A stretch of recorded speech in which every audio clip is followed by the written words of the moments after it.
for the Pledge of Allegiance. I pledge allegiance to the flag of the United States of America and to the republic for which it stands, one nation, under God, indivisible, with liberty and justice for all. Welcome, ladies and gentlemen. This is the Union Township Board of Trustees regularly scheduled meeting for December 13th, 6 p.m. Mr. Campbell, let the record show all three trustees are present. And gentlemen, at this time we're being asked to approve the meeting minutes. Items 1, November 15th, 2022 regular meeting minutes. Do we have that motion? So moved. Second. No discussion. Roll call, Mr. Campbell. Mr. Dills? Yes. Mr. Becker? Yes. Mr. Logue? Yes. Motion carries. Seeing approval of item 2, November 15th, 2022 zoning meeting minutes. Do we have that motion? So moved. Second. No discussion. Roll call, Mr. Campbell. Mr. Dills? Yes. Mr. Becker? Yes. Mr. Logue? Yes. Motion carries. Mr. Campbell, do we have any correspondence from the fiscal office tonight? I have none, sir. Thank you. Thank you. Gentlemen, at this time, we'll move on to proclamation and special presentations. First, we'd like to start with welcoming Union Township Police newest canine officer. Yeah, they're there. Hanging out in the hallway.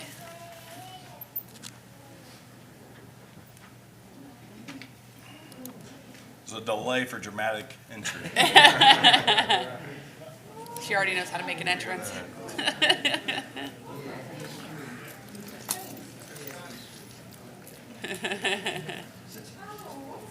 Hopefully it's not snowing. So I'd like to thank the board for their commitment to the canine, which we're going to put in the West Clermont School. It will be assigned. Her name is Naya. She's a 7-month-old German giant schnauzer, listed from Germany. So if I'd like to have the West Clermont representatives come up too. This started out about June of last year, so we've been at this for some time, and we finally made it happen with the cooperation with the school. So it'll be trained in narcotics and also tracking, with obviously without the bite.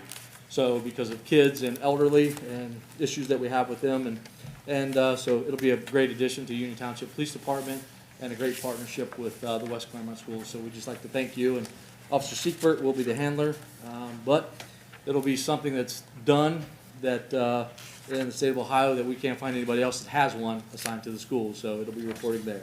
Thank you, and I would like to have. Good evening. Thank you. Thank you to the Union Township Board of Trustees and Union Township for having this opportunity and this unique opportunity. This is one more way that we can keep our kids and our students safe every day. The support that we get from Lieutenant Blankenship and the Chief and Chief Deinling as well is unmatched. So we just appreciate the support that we receive from our law enforcement, our fire EMS, and also in our other jurisdictions that we work with. But right here, Naya, she's going to be a huge success at our high school, keeping our students safe each and every day. So we appreciate it. Thank you very much. She likes the treats. Wonderful. Thank you. Treats are life. It's fine. Thank you. Thank you for both coming being tonight here. for the Thank you presentation. both for being here. Possible to get a quick picture so we can. Sure. Yeah, absolutely. I think, Joan, I think we'd love to. How do you want a picture of everyone together? Sure. That'd be great. Okay, now. We'll pull that aside. Let's do that. Get a picture with the West Clermont watchdog.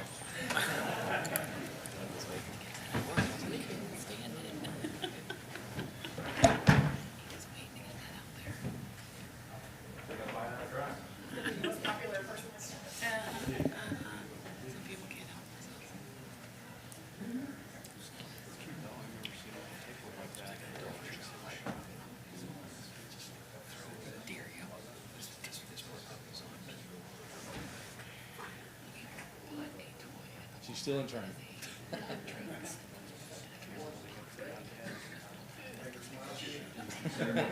Trying to get her sit first.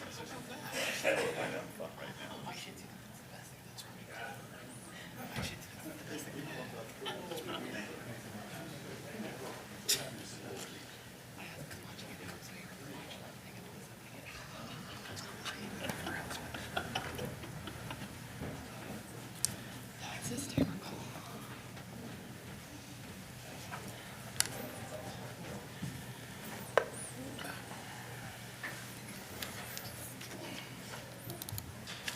right, gentlemen, that's wonderful. Look forward to hearing more information about Naya and her watchdog duties. So, as we move forward tonight, gentlemen, I have something I'd like to give as a proclamation and make the motion on celebrating the 30th anniversary of the Vietnam Veterans of America, Clermont County's Chapter 649. This resolution honoring the Vietnam Veterans of America, Chapter 649, for celebrating 30 years of service in Union Township, Clermont County, Ohio.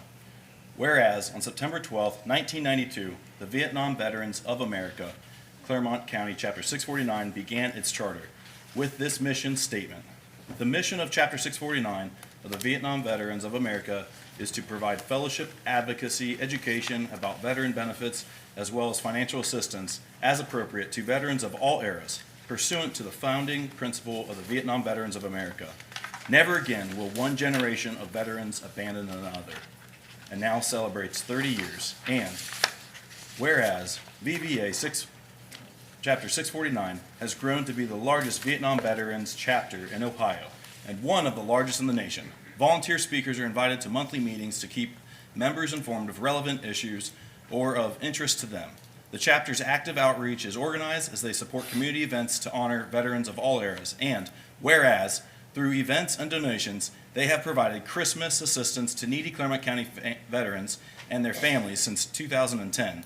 Cash donations are given to organizations such as the Disabled American Veterans, the Southwest Ohio VFW Memorial Team, to assist them with their missions. And whereas, the chapter helped start the Yellow Ribbon Support Program to welcome home Gulf War veterans.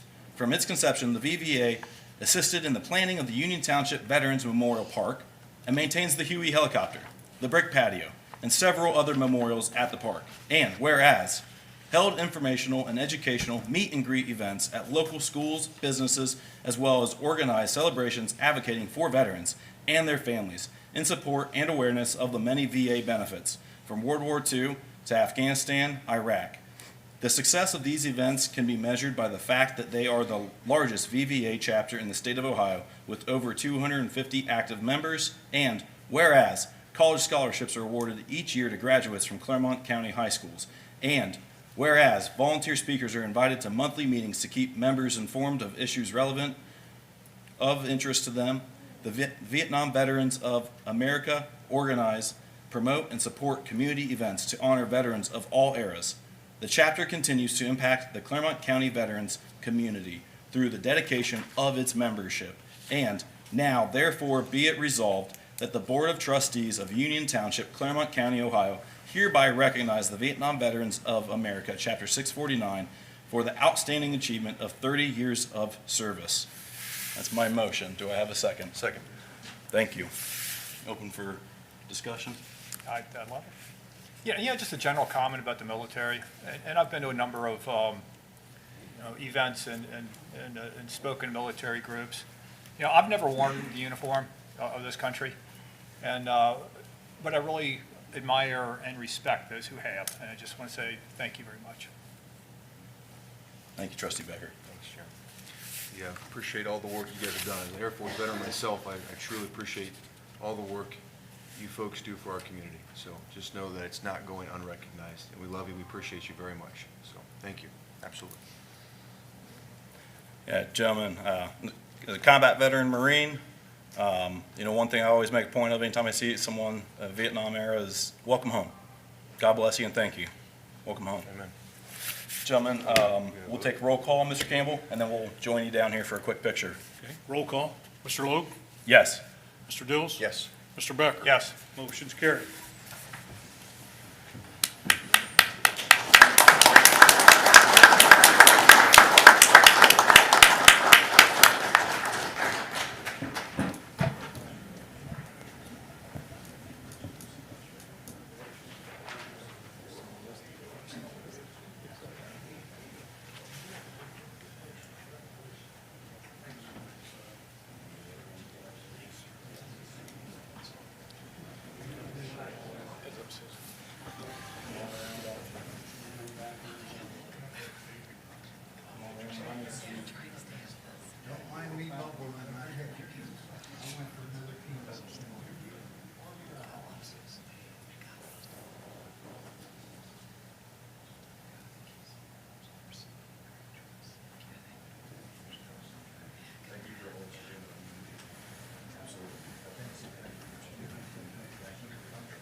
All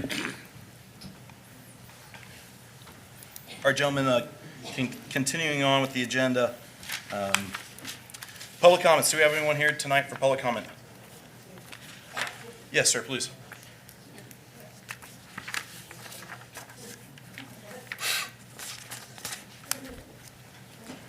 I have some documents to share. You want a copy of those? If you want to present them to the fiscal officer, we can distribute them. I'll take it. Okay. Okay, good, thanks. If you could please state your name and address for the record, please. Sure. Jason Gordon, Thank you. 4340 Mount Carmel Road, Cincinnati, Ohio. Just a statement about an issue that I've had in the township for the last 10 years. In 2005, my wife and I obtained a parcel of land on Mount Carmel Road with the intent to build a home and start a family. At the time, our parcel was surrounded by rolling hills and woodlands, with the closest neighbor being about a quarter-mile away. Our parcel was rural in the strictest sense. The only utility available was electricity. We have a private water system, a well, private sewer system, septic. Our new property was quiet and serene, and our own little slice of heaven. In January of 2011, our closest neighbor, Janet Bickle, sold 11.711 acres of her farm to a holding company owned by Doug Evans.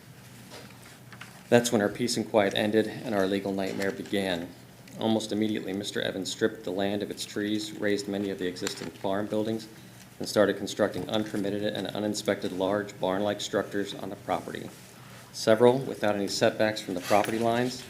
I noticed that each time a building was constructed, a business would move in and begin operation on the property.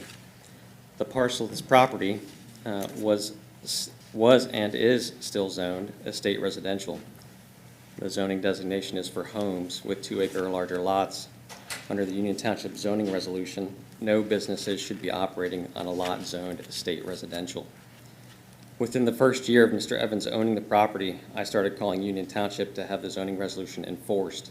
Each time I spoke to Corey Wright, who was at that time the township zoning administrator. At the time, the township took no action. I was told that there was no evidence that this parcel's use was inconsistent with the zoning. Almost annually, I would contact Corey Wright to explain that a new building was constructed on the property and a new business had been installed. Each time, the township took no action, including even performing an inspection. I was told that there was no evidence that the property's use was inconsistent with its zoning. For 8 years, I tried to get someone at the township to do their job and enforce the zoning resolution. I reached out to just about everyone in the previous township's administration, from trustees, the administrator Ken Geis, the zoning administrator Corey Wright, the fire chief, Chief Daimling, as well as a number of persons outside the township, including various state and county officials. I spoke to the fire chief because any business needs to have an annual fire inspection. These buildings weren't being inspected because they were never supposed to be occupied. I explained all of this to Mr. Daimling, and he actually refused to come and inspect the buildings and hung up on me. Not getting anywhere with Corey Wright, I decided to try his boss, Ken Geis.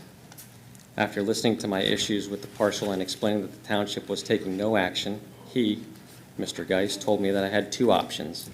Option 1, that I could sue on my own dime. Option 2, I could move, presumably out of the township. Imagine being told by the township administrator in the township that you reside that you have a serious enough issue that you could move. To say that I was disappointed would be an understatement.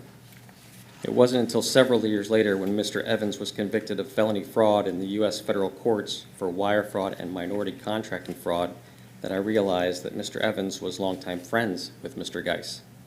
Imagine my surprise when I see Mr. Geis on video from Mr. Evans' sentencing, talking about what a great guy Mr. Evans is. I was shocked to see the township openly supporting a convicted felon. At this point, it became obvious to me that the township was complicit in the illegal use of the Mount Carmel Farms parcel adjacent to my home. While I'm on the subject of Mr. Evans' fraud, I feel it necessary to point out that while operating this illegal industrial park for the last 8 years, Mr. Evans filed for and was granted CAUV tax exemptions for this property under the guise of an agricultural operation. During this time, the appropriate tax revenue was fraudulently withheld from the township and the local school district. On February 19, 2020, after 8 years of suffering with an illegal industrial park next door, I decided to take legal action. Initially, I not only sued Mount Carmel Farms, but also Union Township and specifically Corey Wright. The township tried to get out of the suit, but the county judge wanted to keep them in. So naturally, the township appealed that decision and again tried to extricate themselves from the lawsuit. In the appeals court, the township argument was that they, the township and Corey Wright, had no legal obligation to actually do their job. Talk about a laughable defense. But it worked. I was shocked, and that defense was allowed them to be removed from my suit. No legal obligation to do their job. Meanwhile, my suit against Mount Carmel Farms LLC slowly progressed through the court system. On September 9, 2022, we had a hearing for preliminary injunction on the Mount Carmel property. I was able to prove that the parcel was being used contrary to the prescribed zoning and that its continued use as an illegal industrial park was damaging my family and my property. The preliminary injunction was granted, and all of the businesses, storage, and other improper uses were to be stopped and removed from the parcel by November 4, 2022. As of today, only one business has vacated the property. Many are still operating as if nothing has happened. On August 25, 2022, I filed a new complaint with Union Township with the hopes that the new administration would take my complaint seriously.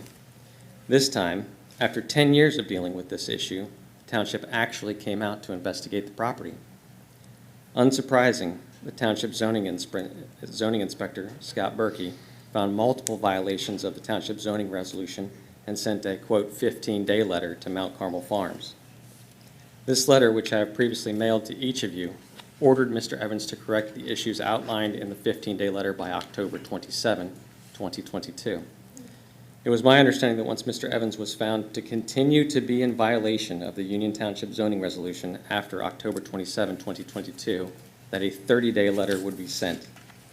Yesterday, December 13, 2022, a month and a half later, I called the township office and spoke to the new township administrator, Susan Ayers. I asked her if the 30-day letter had been sent. Ms. Ayers responded that it had not, and that it was at the township's discretion as to when that letter would be sent.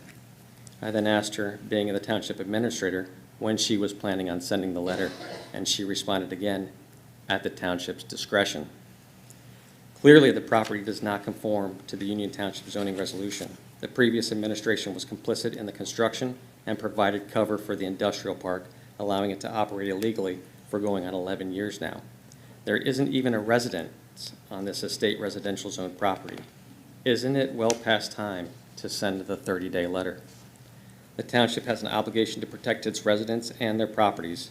I'm asking that you step up and help me protect my family and my investment simply by enforcing the zoning resolution. Take the buildings down, remove the impervious surfaces, and bring it back to a residential property. I've brought a few images to help you understand what's been going on next door to my home for over a decade, during which time my family and my property have been subjected to all the things that come with living next to an industrial park, including, but not limited to, noise, excess traffic, dust, light pollution, water damage from runoff. I can walk you through those images now, after which I'm happy to answer any of your questions. The first image in the packet is what the parcel looked like when Mr. Evans took ownership in 2011. The Mount Carmel parcel is outlined in red. The numbers on the parcel on the map show other residential addresses. Keep in mind this is just downhill from the subdivision at the top of Beechwood, so we're not the only residents close to this parcel. The following image is what the parcel looks like today. As you can see, a number of red barns were constructed. A number of concrete and asphalt impervious surfaces were installed on the property, making runoff a real issue. Some of the pictures on the following page are from my trail cam that I set up to catch some traffic that goes across my one-lane easement. You can see the dust is a significant problem. Of course, just a sampling of images. The following is a sampling of images of some of the traffic. You can see I get everything from full-size tractor trailers to the Snap-on truck to a myriad of different vehicles coming across the property, which have caused, on the following image, a significant amount of damage to the driveway and the drainage underneath the driveway, which you can see the culvert is partially collapsed, holes in the driveway. And then the following image highlights some of the water damage. Anytime it rains with any kind of sustained rain, the water comes up out of the creek and runs across my property, washing out my driveway.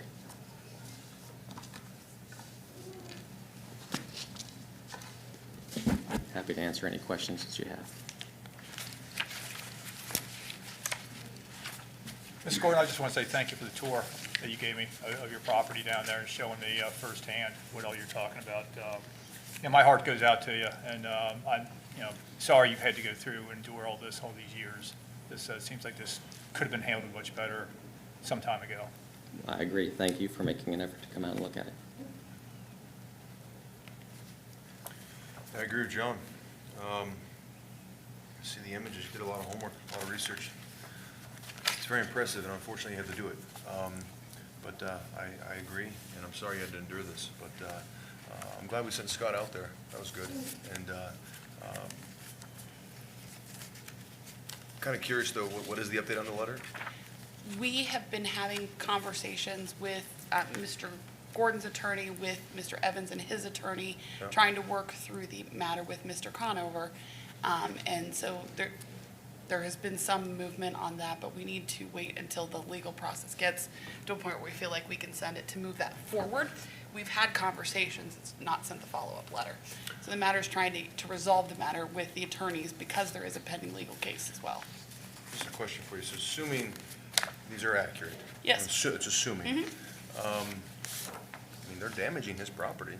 I believe I also sent you all certified letters of the preliminary injunction against the property from the judge, so I'm, knock on wood, I'm winning that case in the courts. I'll just, what Ms. Ayers said, it says, Mr. Gordon, thanks for delivering the information to the board this evening. Board, as far as that goes, I wouldn't want to step on the toes of any pending litigation, so as far as any commentary, I think that's individual perspective that you may share, not necessarily a formal response or action from the board. And again, this is your time to be able to come and public comment, so we appreciate that as always, and I'm sure that our staff is working to adequately address your concerns. So thank you, Mr. Gordon. Thank you. Appreciate it. Thank you. Thank you. Is there anyone else this evening for public comment? Yes, ma'am.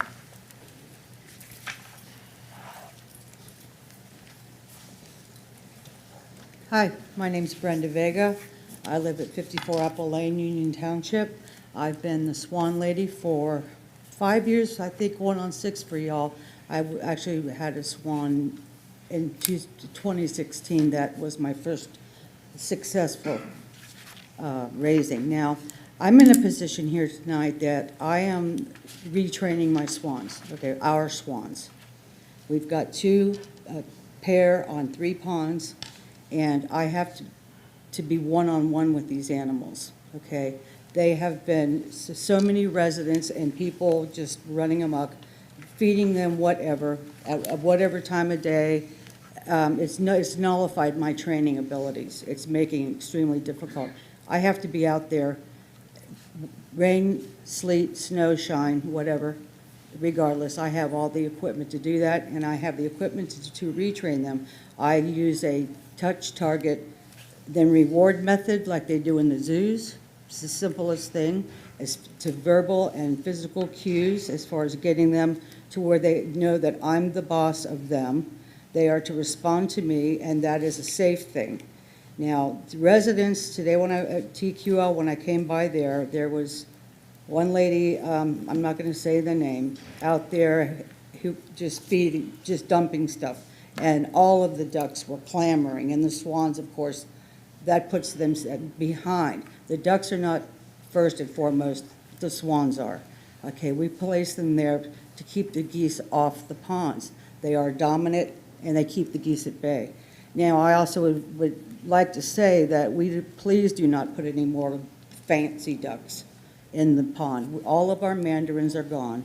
I have 2 left that fly in from probably the nature center, where it's beautiful and serene. But there's only 3 or 4 left total.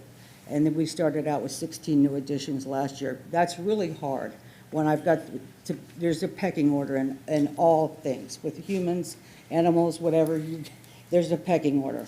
So the swans are dominant, and I need everybody to understand that and to recognize me as being their caretaker. Now, if I'm not there, my daughter does it. She's been working with me and the township since 2016.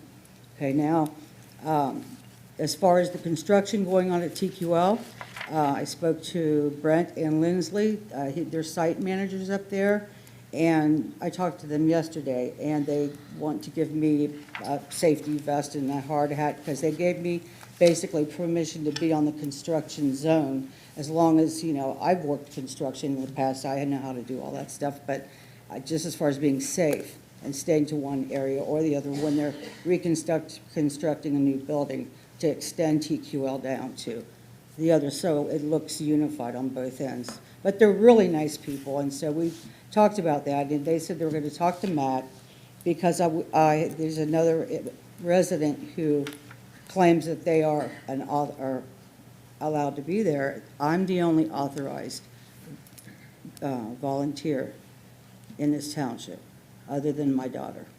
And she only steps in when I can't make it. And I'm good doing this by myself. I'm an equestrian. I've got my little side business where I take care of people's horses when they're out of town. I can do a lot of things, and I can take a lot of beating, put it that way. I come and go out with the cows and come in when come in with the cows and go out when they go out, pretty much, or however you want to put it. So I just wanted to make sure that y'all were aware that I'm still on site and I'm not going to give a stop. But I would appreciate it if the residents would stay, just back up. Because during the harsh winter months, that's when I get their attention. I'll be out there, I don't care if it's snow, I don't care if it's raining, I don't care. I have the equipment and the gear to wear. That's when I can get them in my pocket. You see, they'll see that I'm there for them year-round, where a lot of other people feeding them whatever they please are fair weather friends. They're not out there when the going gets tough. I am. Okay? So that's what I wanted to bring up, and I wanted to make sure that y'all are updated on what's going on. So, okay? And Ms. Ayers, it was lovely speaking to you and meeting you this evening. Pleasure. Yes. I have a question. Matt, are you okay with this? Is everybody okay? Are you? Mr. Lowe? So, no, Ms. I Vega, guess I'm thanks. supposed to be talking to you. Yeah, Okay. Yeah, thanks. I don't do good on TV. Your time for us to hear you. So what I've captured. Okay. No more ducks, please. Yes. And a reminder that of being on site Mm-hmm. and wanting education and robust education for township residents or visitors at the parks on ducks, geese, and swans. Right. And what can Yeah, be yeah. best beneficial there to keep the geese Yeah. at bay. Totally. I mean, I can get them to do amazing things, tricks even, if I don't have too much, outside intervention. I need an intervention. I got too much commotion. So I appreciate that. No, thank you. Mr. Yeah. Becker, if you'd like, yes. Yeah, so first off, thank you for everything you're doing with the swans. That's They're awesome. in my heart. I mean, my personal horse died during COVID. And so it breaks it's just like, it's like swapping, going to the barn, going to 3 ponds a day. It's just, that's how I am. I'm not an indoor working girl. I'm an outdoor. I really appreciate what you're doing. My question is, does that pond ever freeze? Oh, yeah, it does. So how do the swans survive on a frozen Well, pond? we need to keep the bubblers on. That's the only way to keep it from freezing totally. If they get frozen, they will die. Okay, so at that point, there's been, I think once at the cemetery, the first year they were placed there, the guys at the cemetery were running out there with buckets of hot water and throwing them to melt the ice around them so they could break through. I put spurs on my boots and just sit down and start banging with my heels until I break the ice, and then The biggie, he'll come through like an icebreaker barge. He's pretty impressive. I mean, when he stands up, he's almost as tall as me. I mean, he's a big boy. So if the bubblers are on, that will keep the pond from totally freezing, although it will create a smaller space. And don't forget, gentlemen, it's hunting season. Geese are now a killable species. Call the wildlife. Say that again? Geese are a killable species now because they're overpopulated. Shoot 'em. Call, We've got a subject matter expert on hand. yeah, a we need little bit we need later some sharpshooters that to get knows some all about, practice. there are limitations, Yeah. there are Oh, limitations on absolutely. the That amount of doesn't- geese that we can take. Right. Honestly, I'm very concerned about the overpopulation of the geese. Yes, sir. It just Yes, sir. swarms the area. Yeah. So I know that we need to look at Yeah, solutions with capture geese. relocation or whatever, I mean, because they always come home to where they were born. That's, you know. bet. So I've been fighting the geese for years, Thank you for, yeah. thank you, I can tell you care. I do, oh, I And, want to get some baby I think swans it's- raised. I know, I and, mean, we can use I- for other ponds. I appreciate you, and Okay. I can tell you care, Mhm. you have passion. Question, Mhm. and this is not condescending at all. What do you want us to do? How do you police little kids taking bread and feeding them? How do We you, try, how do you? we have to have, how I do we think police maybe an that? education a project that, I don't do well in public speaking, but I don't know what to do. You well, tell we me, how need can to- I well, get families to stop feeding your swans? well, they're I don't not know. my swans, they're our swans. Well, I know, but you know what I'm saying. You know what I'm Yes, saying. sir, I And understand. that's a genuine question. I don't know the answer to the question. And the question is, your complaint is, people are feeding the swans. Well- Got it, loud and clear, and they're messing with them. Well, it's. How do you want to stop it? What will curb that is me having the opportunity for through the harsh winter to be one-on-one with them. That way, How do- they're how do going we- to how do be we do that? focused on me, because I'll be the only one on pond. Everybody else is not going to go out there and snow, I mean, Sure, sure, it's yeah. beautiful. It's like when COVID was happening, I was out there by myself, and I had them under my thumb. I mean, they saw me, and here they come. Matt will attest to when I was injured once, and he took over for me. He said, they do come right away, you know, but it's a matter of keeping everything everything's got its place. And, you know, it's just, the swans are dominant, these are their ponds, the ducks, everything else, it just goes down the line. As far as the kids in the summer, we need just to educate people as to, maybe we could put flyers out or have somewhere like a cemetery where you have information on paper for people to look at, and they could, here's what to do, here's what not to do. I mean, everybody's got a cell phone, why don't they just Google mute swans? Okay, so fair enough. You So know. maybe Ms. Ayers, maybe they're, not this newsletter, but the next newsletter, maybe we can do a small segment on the swans. Yeah, that's cool. Specifically. I was thinking And that then, and just educating, that's gonna be blasted out to the 50,000 Mm-hmm. residents in Union Township, so that might. Yeah, I also. Something to consider. excuse me. Okay, fair Gotcha. enough. Yeah. I also All right. got a contact from Lake Morton at Lakeland, Florida, where they raised the swans. These swans are direct lineage of Queen Elizabeth's royal flock. Remember you saying that. Yes. Yeah. And so they said if I need any resources or have questions, like reach out to them, and, they're here to help us. So that's a beautiful thing. I do a All follow-up right, thank question. Okay? Is that good? Follow-up question. Yes, sir. Yeah, so in our lifetime, we've had multiple winters where Yes, it's sir. gotten 25 below zero, Mhm. 24 below zero, multiple times, not just one winter, but in, decades. Mm-hmm. So even, I know it's been a while since it's been that cold here, but even at that temperature, that pond won't freeze? Well, the pond, it will freeze until there's just like a little small area, and then all of the birds are competing for that area, Yeah, I'm thinking coyotes would be able to get them at that point. Well, it depends on how thick it is, because coyotes generally won't go too far from the edge of the pond. They've taken out the slow and the lame, but, that's a part of life, I mean, the strong survive. And when it comes to nature especially, there's always those that have to be sacrificed.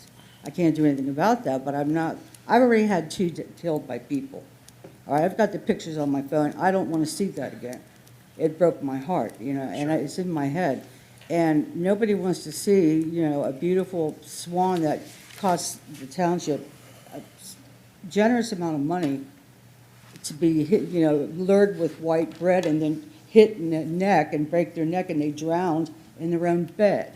That's uncool. That's disgusting, it's gross. And, you know, as far as, you know, if we have people like that in our township, would go to the police chief as far as that kind of tendencies as a teen or whatever. They grow up to be homicidal maniacs as adults.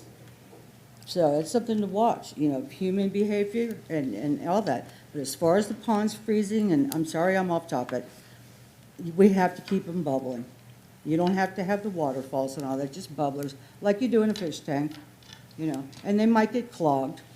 That's what Matt's for, is to get his boys out there to get them unclogged.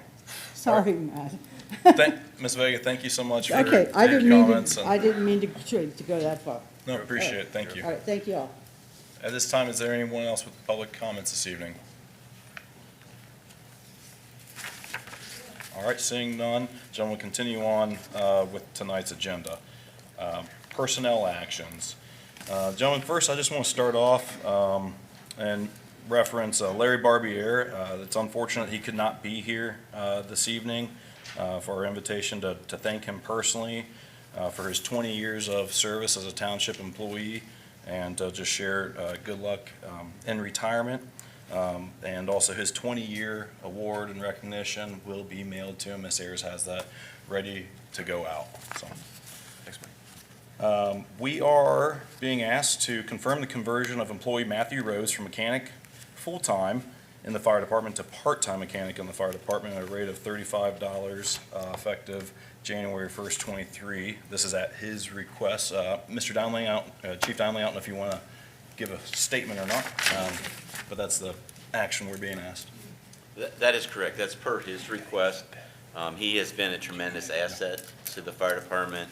Obviously, having a mechanic working within the firehouse that can keep the fleet mission ready and can fix things in a timely fashion and keep us ready to go is an asset. So to be able to keep him in some capacity, even if it's a part-time capacity, it certainly would be welcome and recommended on behalf of the fire department.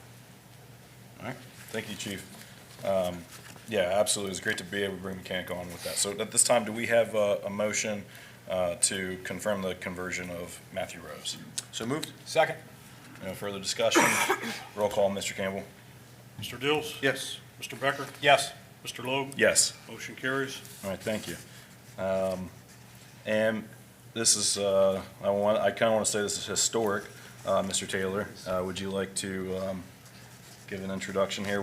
Gentlemen, we're being asked to confirm the appointment of Jacob Stoltz to the position of Maintenance Worker 1 in the Service Department, Step 3, Year 1, pursuant to collective bargaining agreement with effective date of December 28th, 2022. Thank you, Mr. Loeb. Tonight, I am presenting to the Board of Trustees Jacob Stoltz for consideration of employment with the Union Township Service Department. Mr. Stoltz is a graduate of Bethel Tate High School, and he also received a bachelor's degree from the University of Cincinnati in criminal justice. Mr. Stoltz has a background in public works, having spent 4 years at Union Township as a summer employee, but he currently works for the city of Loveland as a maintenance worker. Mr. Stoltz also has a Class A CDL license as well. Mr. Stoltz has successfully completed all pre-employment phases for the Maintenance Worker 1 position. I would like to request that the board appoint Jacob Stoltz to the position of Maintenance Worker 1 in accordance with the collective bargaining agreement. Mr. Stoltz' starting date would be December 28th, 2022. Thank you, Mr. Taylor. Gentlemen, do we have that motion? So moved?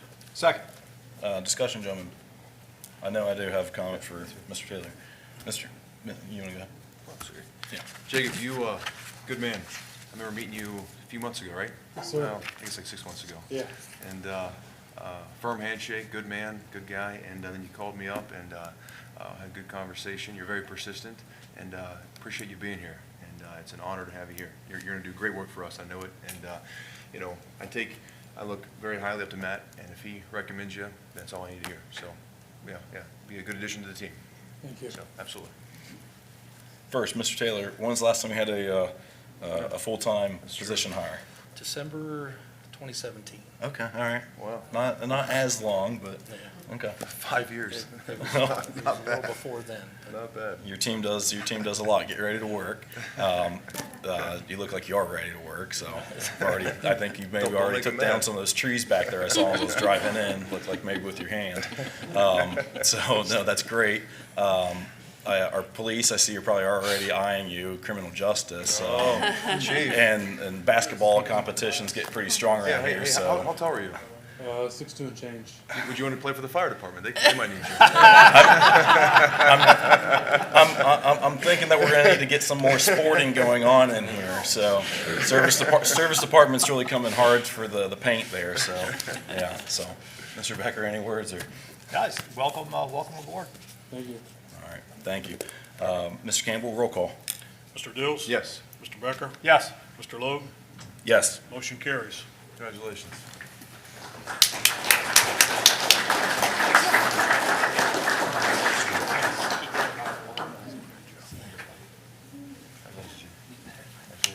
Hey, congratulations, pleasure to meet you. Welcome. And Jacob, if you stick around a minute, we'll get a photo down here below with you when we complete personnel actions. Okay, thank you. Chief Gaviglia, you've got 2 upcoming personnel actions. Would you like to present? I would, thank you. Gentlemen, I'm tonight going to be talking about Ms. Jillian Kuhn. She can't be here tonight. She's on a pre-scheduled vacation. We will have her come back in and meet you at the January or February meeting. Ms. Kuhn comes to us from the Sheriff's Office. She's a resident of Batavia and a graduate of Felicity Franklin High School. Ms. Kuhn earned her Ohio Peace Officer certification from the University of Cincinnati Police Academy at the Clermont branch in 2009.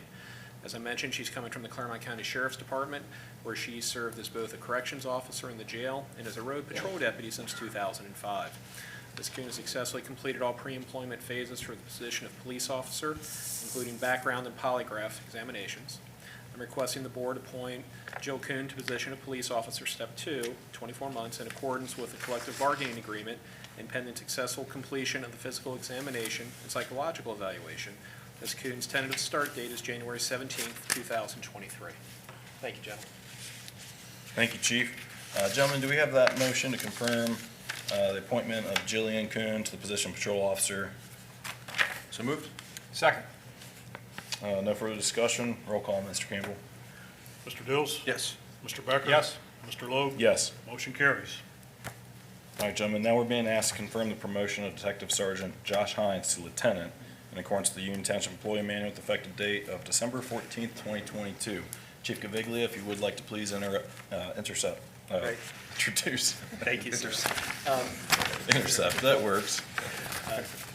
Gentlemen of the board, ladies and gentlemen of the gallery, tonight it's my pleasure to present Detective Sergeant Josh Hines for promotion to the rank of lieutenant. I'm going to try and read through this. After thorough assessment, Sergeant Hines was selected for promotion among an excellent group of candidates. Sergeant Hines started his career at the Union Township Police Department in July of 2008 as a road patrol officer. While assigned to the patrol division, Sergeant Hines served as a field training officer.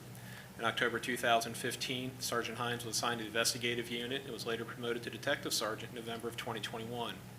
He's a 2008 graduate at the University of Cincinnati Law Enforcement Training Academy, where he earned his peace officer certification. He's also a 2021 graduate at Northern Kentucky University, where he earned his Bachelor of Arts degree majoring in criminal justice with a focus in organizational leadership in November this year.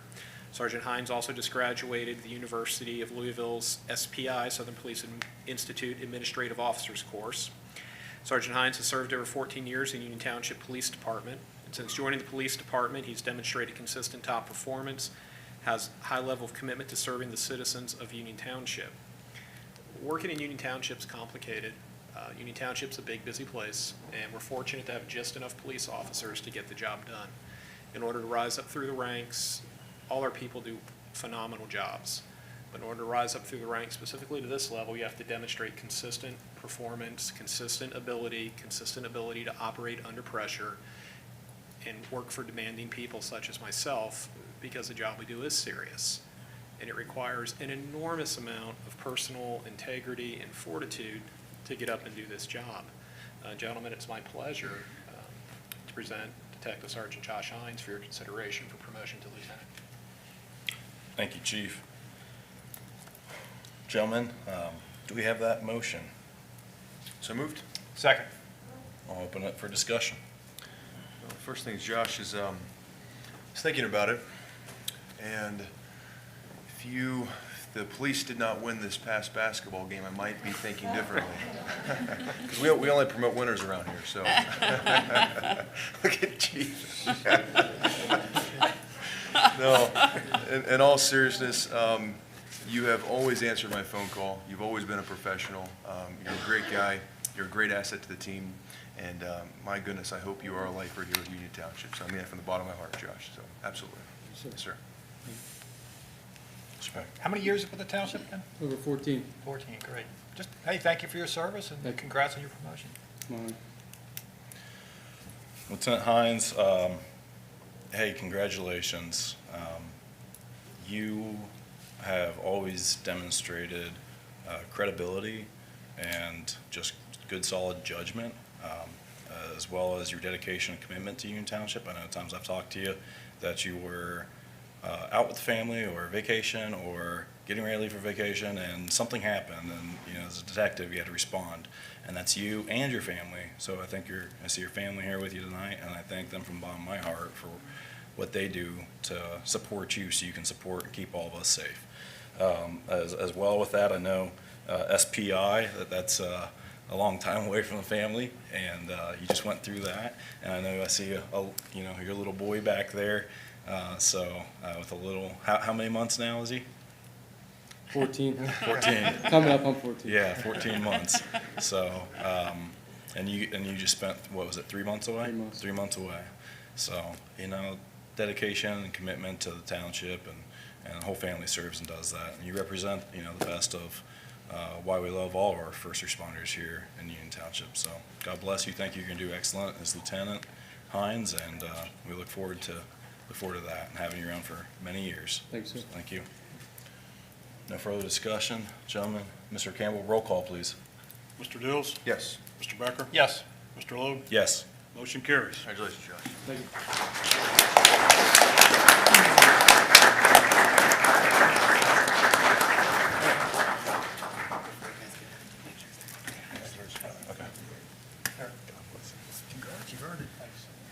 Congratulations, Lieutenant. Thank you. Congratulations. We're going to do a badge ceremony before we step down. Stay safe. Gentlemen, if I can just have one more minute here before we take some pictures. Chief Hines, Chief Zinser, Chief Wallace, if you wouldn't mind come down and witnessing here. I saw all three of you here at one point. Yes.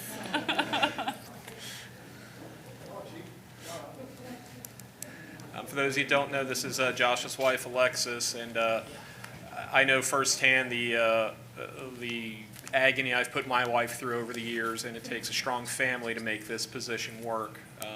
Alexis is going to put his badge on him, and we'll get some pictures.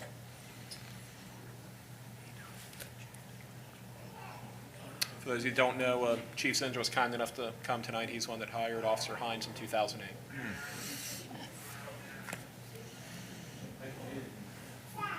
Lieutenant Hines, proud to present these bars to you.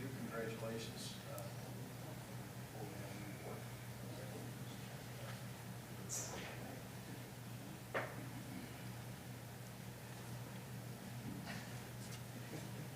It's your chance to stick him.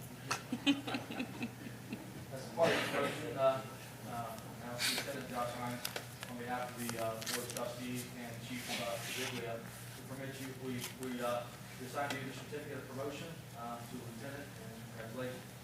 Thanks, sir.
So, I meant to tell you back there, and then I think because I'm trying to move it around.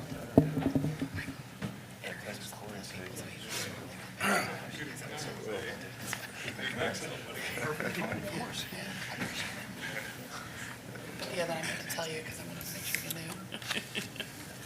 All right, gentlemen. Moving forward with the agenda here, I made a note of it. I just wanted to recognize Commissioner David Painter joined us this evening. Commissioner Painter, thank you for joining us. Was there anything that you wanted to? All right. Thank you for joining us this evening. All right, gentlemen, moving forward, we've got department reports. So Fire and EMS, Chief Stan Dialing, please. thank you, Mr. Logue. For the month of November, the department made 210 fire and service calls, 579 emergency medical responses that involved 584 patients.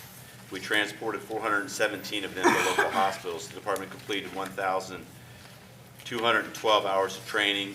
We're involved in 26 public education details. We had 12 hours of training, a right along time with EMTs and paramedics and medical directors.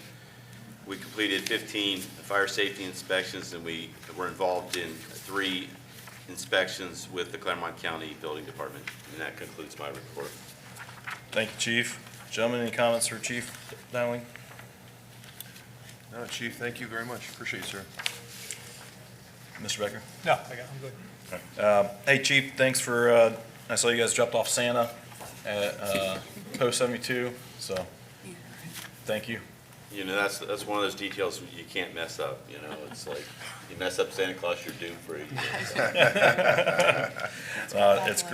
That's great. I love seeing representing the community like that, so thank you.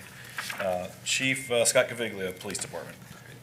Thank you, gentlemen. Thank you for your patience on a longer than average police portion. For November 2022, the Communications Center handled approximately 4,700 calls for service for police, fire, and EMS, processed 506 court documents for adult and juvenile, and responded to 110 records requests. On the public affairs and crime prevention, the Honor Guard did a flag raising at Vets Park for the Veterans Day celebration and presented the colors at Crossroads Baptist Church as part of their presentation. I gave a shield presentation to the CPA alumni at their monthly meeting, and the Honor Guard also presented their colors at the Nick Erdy dinner at the Norland Manor. On the patrol division, we took 294 incident reports, investigated 118 crashes, initiated 478 traffic stops, with 166 citations, 342 warnings. We took 518 field interview cards, made 113 criminal arrests, 97 traffic arrests, and served 100 warrants. K-9 team for the month recovered 94 grams of marijuana, 4 grams of heroin, 15 grams of methamphetamine, which is a pretty good arrest, and 9 prescription narcotics. INV to date has closed 259 cases. There are 198 training hours for department employees, and fuel cost was approximately $10,000 for the month. That concludes my report, Jim. Thank you, gentlemen. Comments for Chief Caviglia? Yes. Got 3 items. Please go ahead. Chief, you got on here 24 Rule 16s processed for the prosecutor's office. What is a Rule 16? Great. So I don't get the chance to talk about jargon a lot, so thank you, Mr. Becker. A Rule 16 is a indictment report. For example, you arrest somebody for robbery. You take them to jail, and they go before a municipal judge. They get a bond, and within a certain amount of time, they have to go before a common pleas judge. Well, in Ohio, there's another step. We have to take them to the grand jury, so they get indicted. Well, the Rule 16 is the form that's written for the grand jury. Many counties don't have the police officers do it. The prosecutor's office does it. However, in Clermont County, we're fortunate, regardless of the prosecutor, they let us do our own Rule 16, so it's not a game of Mother May I. And I think this keeps both sides very honest, and I'm grateful to the prosecutor's office for allowing us that discretion. Great. Number 2, so it's regarding your canines. I'm hearing a lot of good things on social media. There was 2 in particular I heard of, something on Regents. I think you posted this on social media, that somebody's breaking into cars, canine got them. Also something more recently over in the Shaler Woods area. I think there was a U-Haul or something that got stopped and the guys took off running, canines tracked them down. That's all great work, and just wanted to mention that. Thank you, sir. Also, I'm thinking the more you put that on social media, those kind of successes, so I find that stuff's getting a lot of traction, especially like on the Nextdoor app. A lot of people comment, it's like, congrats, way to go, get them, because everybody hates these people, thieves breaking into cars. All of us have suffered some kind of, crime in our lives, so it's good to see the bad guys go down, and we can always just imagine the canine chewing them apart, for better or worse. The last thing I have for you, Chief Caviglia, is also lately on social media, on your Facebook, the police Facebook page, you posted a number of times as a person of interest. Usually it looks like they're at Lowe's or Home Depot or someplace, and, have you seen this person, help us to identify. Most of the time, are these people shoplifting suspects? Right. Thank you, sir. So it's really been interesting during my almost 30 years now to watch the kind of the genesis of how shoplifting worked. When I first started in law enforcement, loss prevention would tackle you and hold you for stealing a stick of gum. Well, now we've come full circle to where loss prevention has a complete hands-off policy, so they've invested heavily in surveillance equipment. They catch the theft on tape, they call us, and the best way to put this out is through our social media sources. We've worked very hard over the years to increase our number of Facebook views, and we put these out there, and odds are most of these folks are local anyway. And we get a number of tips, and we're able to make the arrest. If you've shopped anywhere, you've noticed the increased security presence, from cameras in aisles to things beeping to, kind of a maze getting out of a grocery store. So these are all the things that it continues to go forward. But I think there's a larger path forward here, and we're exploring it. Great. I just want to encourage you to continue to use social media, Yes, sir. because I'm finding it's getting a lot of traction. Yeah. So really both ways. How can the public help you, that is identifying these people? And what are you doing for the public? That is the canines, tracking down the bad guys, you're putting them in jail. That's great. It's oftentimes hard to get out arrests because we don't want to get in the way of the prosecutor's case, so we can generally give out information on certain items. But yes, thank you, sir. Great. All right. Thank you. That's all I have. Thanks, sir. Thank you. Yeah, Mr. Dills. Just one thing, Yes, sir. well, two-part question, same thing though. So with the promotion of Lieutenant Hines, do we now have a sergeant spot open? Is that correct? We're gonna talk about that a little bit, sir, see how some of the numbers go. Recruiting's a challenge for all of law enforcement right now. We want to make sure we have boots on the ground. That goes to my next question.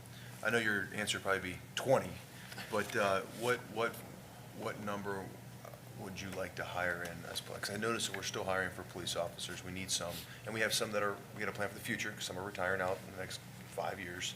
How many officers do we need right now? And that's a complicated question. There's a lot of different formulas right now. Thanks to the public passing that levy several years ago, we've been able to hire 6 people, including 2 this upcoming year on the levy. That'll put us close to 60. Our numbers, our call for services, our minimum should be 80.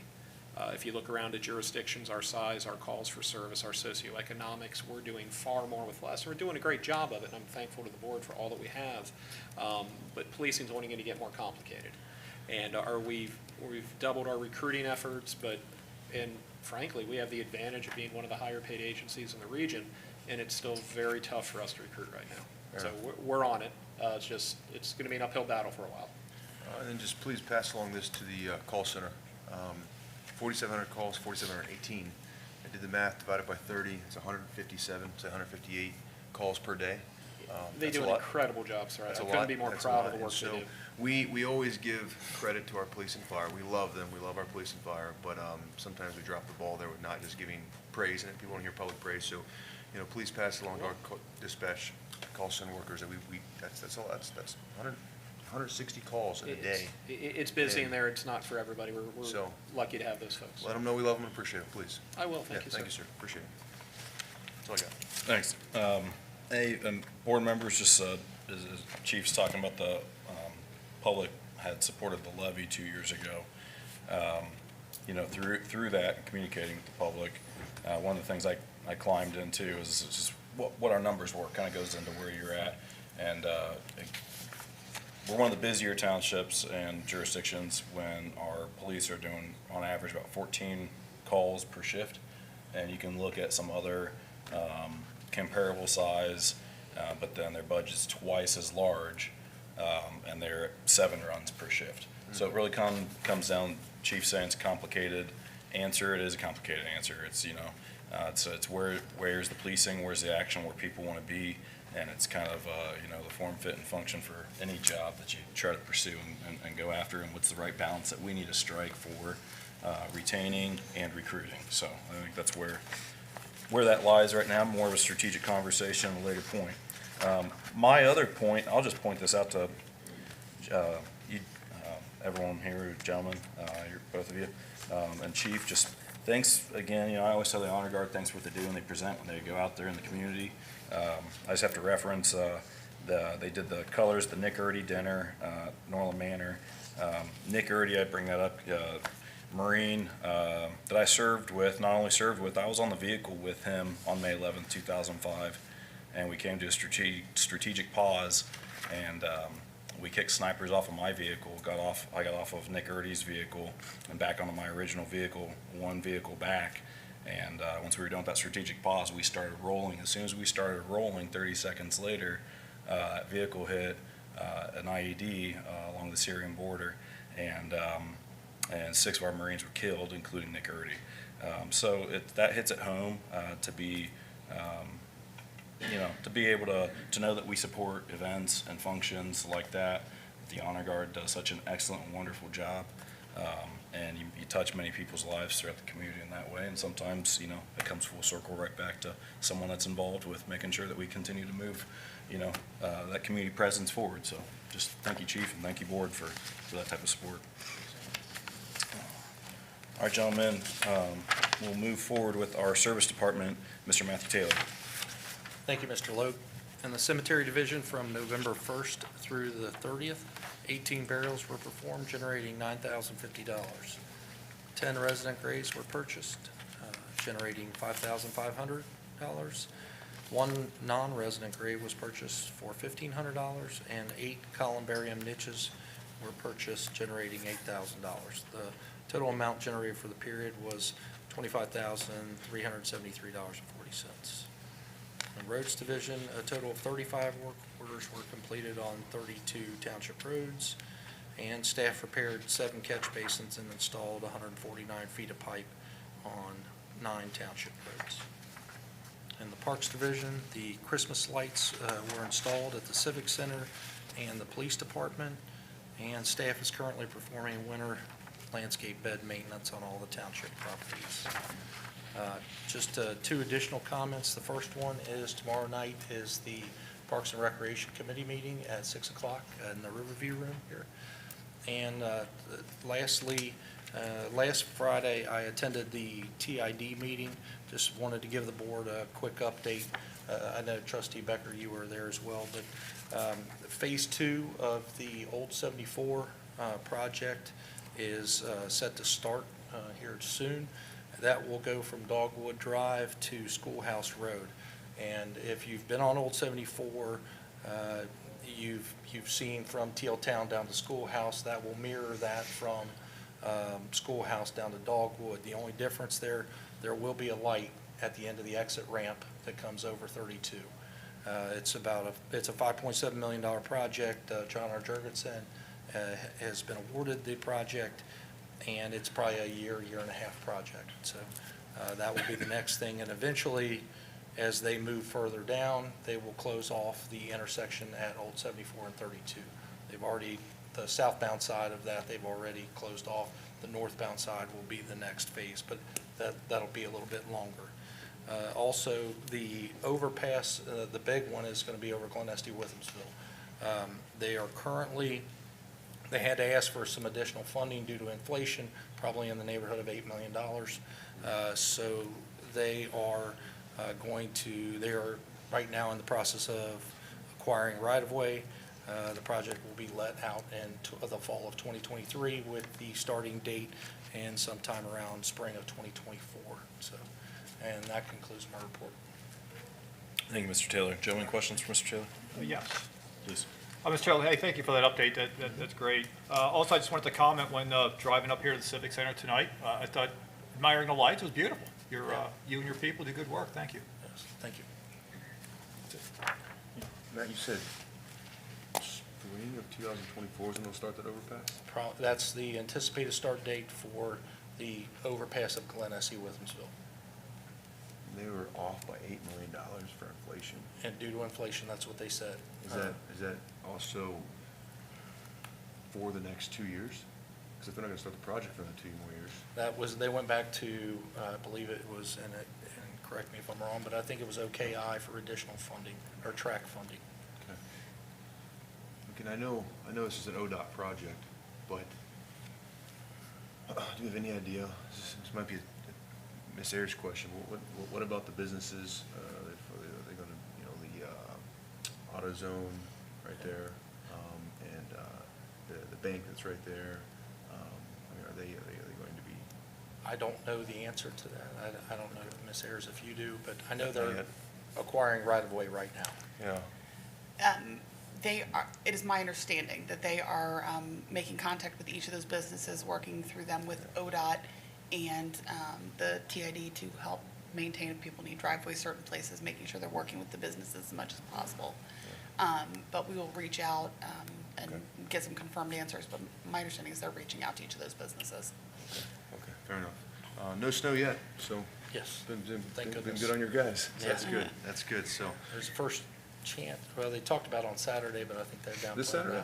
That's, was, Yeah. but I don't think that's gonna materialize. Appreciate you ruining my night there, man. Yeah, Appreciate it. well, it's gonna be cold next Wednesday. Originally it was down to 10, but I think it's gonna be a little warmer than that. Yeah, need warmer weather, okay.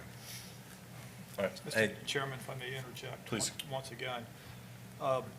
So I did inquire some time ago about Pep Boys and Applebee's and how those businesses would be impacted. If I remember correctly, I was told they're going to be taking some of the parking lot, but the businesses themselves would be able to stay open, but there'd be some rearranging, as Ms. Ayers said. So I don't think those businesses are going to be shut down or anything, with the exception of Chase Bank, that's on the corner on the opposite side. I believe that's going down.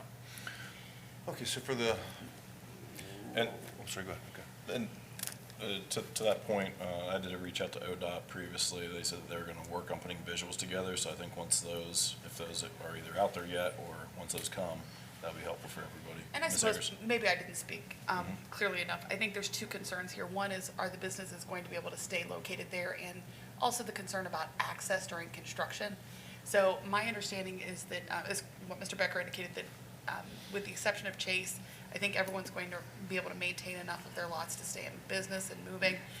I have asked and will continue to ask about reaching out to help those businesses and access during construction and afterwards to make sure nobody's getting cut off functionally because of the road work. So I suppose I didn't clarify enough. No, you're The good. part of the process. So, Thank you, Ms. Ayers. question would be, kind of a selfish tax question for the residents, but, so Chase will be gone. Chase gets paid by ODOT for moving, relocating, all that, right, for the inconvenience. What about that loss of tax revenue that the township doesn't get from that property? Are we just, You know, I don't know the answer to that question, but I'm happy to do some research into it. okay, fair enough. That's a good question. It is a good 'cause- question, I just don't know Because the I have a answer. feeling, well, it doesn't matter my feeling, but, okay, so, yeah, that would just be interesting, because Yeah. we're gonna be, the township will be at a loss of revenue, right? So, okay, fair enough. Thank you. So, I'll be happy to ask. I don't know. All right. so I got it.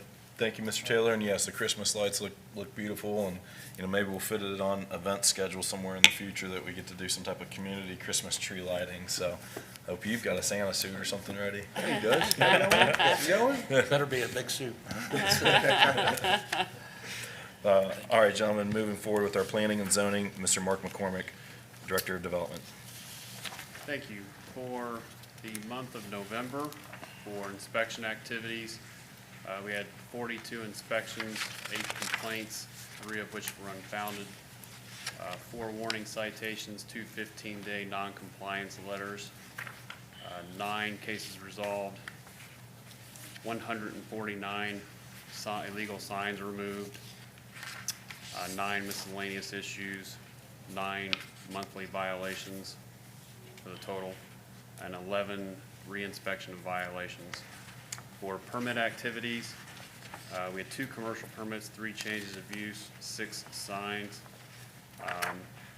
1 permit each for temporary sales and temporary trailers and signs, 13 single-family units, 1 addition, 1 deck, 3 accessory structures, 10 pools or fence permits, for a total of 41 permits issued. The total revenue for November was $33,665, and we are already well above last year's total with 213,000, almost 214,000 for the year. And part of that is because there was an increase, my understanding, with the fee schedule from last year, which was the first increase in a fee schedule in over 10 years. And so that's part of the reason why there's an increase. Wanted to note also that originally the zoning commission had forwarded a case for a rezone, but that case was withdrawn, so that is not on tonight's agenda, and I had forwarded a memo to that effect, and that was for a case on for property on Buxton Road. So that case is withdrawn and over. I also forwarded the board a memo regarding expiring terms on the zoning commission and on the Board of Zoning Appeals. The zoning commission member is not able to continue her service, and so that will be a position that will need to be filled. We do have an alternate member on that board, and that person I have spoken with is interested if the trustees would want to promote him. And then with the Board of Zoning Appeals, the expiring term, with that member, he is interested in staying on the board. The boards also both only currently had 1 alternate, so they can have an additional alternate. And so what we've done is we have put out an application for people who are interested to be on a board and commission on the website, and it's going to be pushed also on social media. And we also put together a description for each board of what the zoning commission does and what the BZA does and when they meet and so forth, so people will be able to be informed if they want to apply for those positions. And those were posted on the website today. 2 more things. I know we get asked fairly frequently about things that are happening. We did issue the Big B Coffee permit this month, so that has been permitted now. And the TQL expansion permit was also issued here in the last week or so. And the last thing I was going to mention is that people are talking about Chase. Chase is actually going to be on your agenda for January for their proposed new location. Thanks, Mark. Thank you. Mark, gentlemen, comments? Yeah, I got one. The lady that's leaving our zoning board, make sure we give her our best well wishes and thank her for her service as well. It's a volunteer position, so we really appreciate that. Also, we appreciate you serving on our board as well, and Rob, and make sure you pass it along that we do appreciate all of the board members, and it's volunteering, appreciate them. It's a tough call when they turn down a permit, and so I have respect for that. If they feel like that it's not meeting all the requirements that we want in the township, they're the first line of defense. So let them know, please, that sometimes you got to make tough calls. And so, I respect that very much. So that's all I got. Mr. Mayor. All right, hey, thank you, Mr. McCormick. And gentlemen, just as he shared, that revenue figure already at 213,000. Previous year total was 151,000. Again, just the benefit of having updated policies and procedures that was, set forth at least on this for the fee schedule in 2021. So you can already see the economic impact, at least from the township side, when it comes to economic development and these permitting applications and so forth under planning and zoning. So always good to be revisiting our fee schedules and those policies and procedures. Mr. Taylor will probably ask about that with cemetery too, what you need in the future. So gentlemen, at this time we'll continue forward. Administration, Ms. Susan Ayers, Township Administrator. Thank you. Thank you, sir. I will apologize ahead of time. You're going to spend a little bit of time listening to me. I have a few things to get over. I will try and do this as efficiently as possible. As far as a normal monthly report, I can tell you our open checkbook is up to date through the end of November. Glen Estee campus work continues. We've been working through some lot split issues with them. There has been some concern about the effect that rising interest rates will have on that development, but we continue to work with them to try and determine where we need to move forward with that project. As Mr. Taylor indicated, the Parks and Recreation Committee is meeting tomorrow. A lot of the meeting will be discussing with Choice One Engineering the start of the Parks Master Plan. So we look forward to hearing that input. Would welcome anyone listening or here, if like to provide additional input on the Parks Master Plan, we'd be happy to take it. One of the big issues I've been working on in the last month is the 2 RFPs that we've had out pending. The first one was for the Township Web Redesign and Information System Services. We received 4 responses to this RFP. You'll notice a little later in your agenda, we are proposing a contract this evening with Civic Plus. We'll discuss that when we get closer to it, but I'm happy to see that that's been moving forward and happy to report this potential result. The second one we have had has been the Master Planning Feasibility Analysis for Eastgate Mall. That also closed. We received 12 responses. It's a mix of national and local firms. I've had a group of staff internally reviewing those. We anticipate a short list moving forward, and we will start to hear some presentations from those short list groups. Wanted to commend Matt and his folks. As you noticed at the last meeting, we approved leases for Congressman Wenstrup to be downstairs in the first floor of this building. Since that time, Matt and his folks have coordinated a bit of remodeling and rework in the area. I've got rid of the old wallpaper that was a pet peeve of mine and got some new paint and everything. It is looking snazzy and up to date down there and much lighter and brighter. So I appreciate that work. Eventually, that work will continue to other areas of this building. So if you start to see construction around, they're going to be working, I believe, in this corner outside the Township Meeting Hall next, and then we'll move to the other side of the building just to keep getting the building refreshed and moving forward. You'll notice a little later on this schedule, we also tentatively have our annual reorganization meeting scheduled for January 3rd. That is traditionally just before the first meeting of the year, so we will discuss that here in a bit. Another big issue this month has been the feedback from the public meeting rules. We received 7 comments after those were posted on social media, so we will get into that as we discuss adopting those rules. Also note that I've been working with the County Economic Development Department for the Appalachian Regional Grant that I know the trustees have probably heard about at different meetings. This was a grant program signed by the governor to help the Appalachian counties in the state. Clermont County is technically one, so we are eligible for potential funding. So I've been working with the Economic Development Department to forward some of our priorities. There's been a big movement in the county for hike and bike path and connectivity for those outdoor recreation. So we are working with them about potential connections for the township. We also have been working with them on potential ideas to look at remediating the floodplain land in the Round Bottom Road area to try and help the citizens and potential development in that area. So we hope to hear good news about those projects in the upcoming months. One of the other issues we've been working on is our 2023 budget. You'll notice on your schedule for this evening, we do have Resolution 2022-46, the annual permanent appropriations resolution. This is what legally sets the budget for next year, the general appropriations.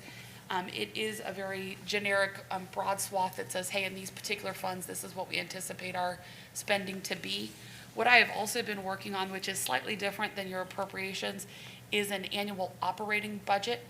The idea is I want to be very accountable and very open to the public about how we're spending their tax dollars. So we've been spending some time going over the revenues and expenses that we anticipate. I worked with each of the department heads to try and determine what we believe the best budget estimates to be for next year. We talked about going over this a little earlier in the year with some estimates. Given where we are now, I am going to push forward to the end of the year, get the actual numbers, and then at our first work session in January, I anticipate we'll go over an actual operating budget and budget book that holds us accountable to new goals, new developments, and making sure we all understand exactly how we're spending the money. I can tell you that so far the projections look great. We will have a very balanced budget, conservatively set up to present to you at that time. But I wanted to make sure we all understood there is a slight difference between what you have here and what we will use as an operating budget moving forward. And that is by statute. We're going to add this extra operating budget so that we're able to be more accountable to how we're spending those funds. And finally, one of the other issues I have been working on, I'm going to try and turn on a slideshow here, is our discussion of community events. Of course, that doesn't want to work.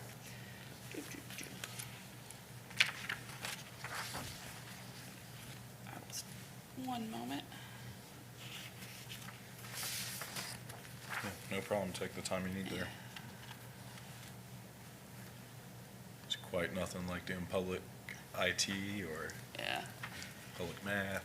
Well, Yeah, I struggle with this thing too. I was thinking this was gonna work for me. Yeah, I was hoping it was gonna work, but apparently not.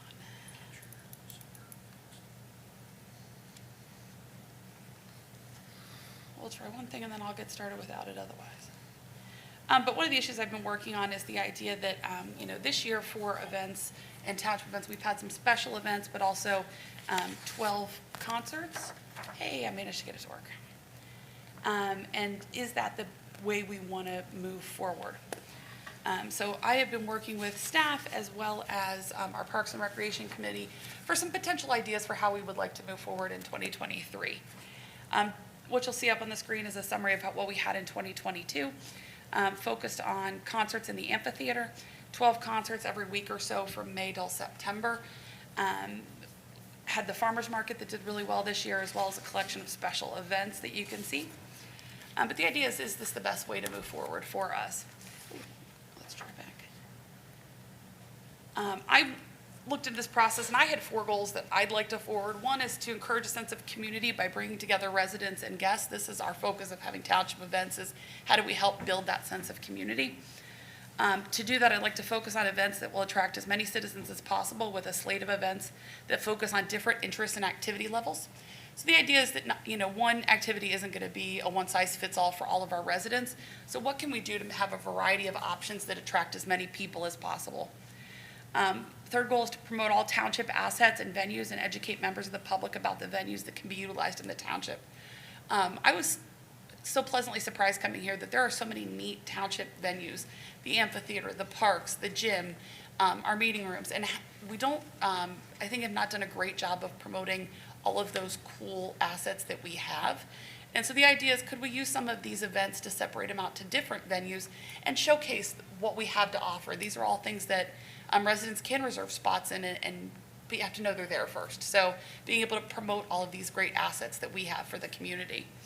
And finally, I wanted to go into this encouraging partnerships with different community organizations by putting on activities that have ties to other community assets. We have great resources: the library, our school system, some of our businesses. And how could we look to utilize those partnerships as a way to move forward and present different and dynamic programming? So with those in mind, I wanted to look at perhaps a slate of events for the year. This gives us the ability to put out a community calendar that will help give people predictability, and people can plan to attend some of these events. This is by no means set in stone, but some things I wanted to potentially forward for consideration, and we'll fine tune as necessary. But it breaks it out by month, and the idea is we could separate out different activities by different months. Looking at a 3-on-3 basketball tournament in our gym in March to go around March Madness, promote some sporting activities, perhaps some partnerships with some of our athletic groups and our athletic-related businesses in the township. Looking at April for a drive-in movie in the gym.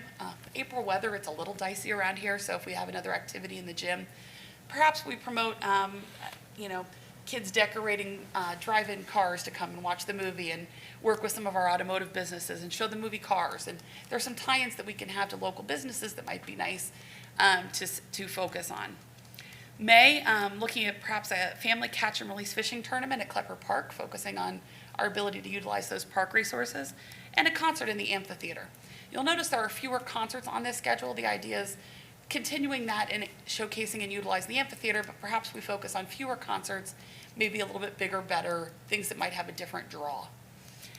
Looking in June for another concert in the amphitheater and perhaps a movie in Veterans Park, utilizing those facility places as well. We look at the second half of the year, July, looking at a pickleball tournament at Veterans Park, or maybe Clermont Park if we have some courts in at that point. Another movie in the park in Clermont, and the concert in the amphitheater. August will bring us Police Night Out at Veterans Park, another concert potentially at the amphitheater.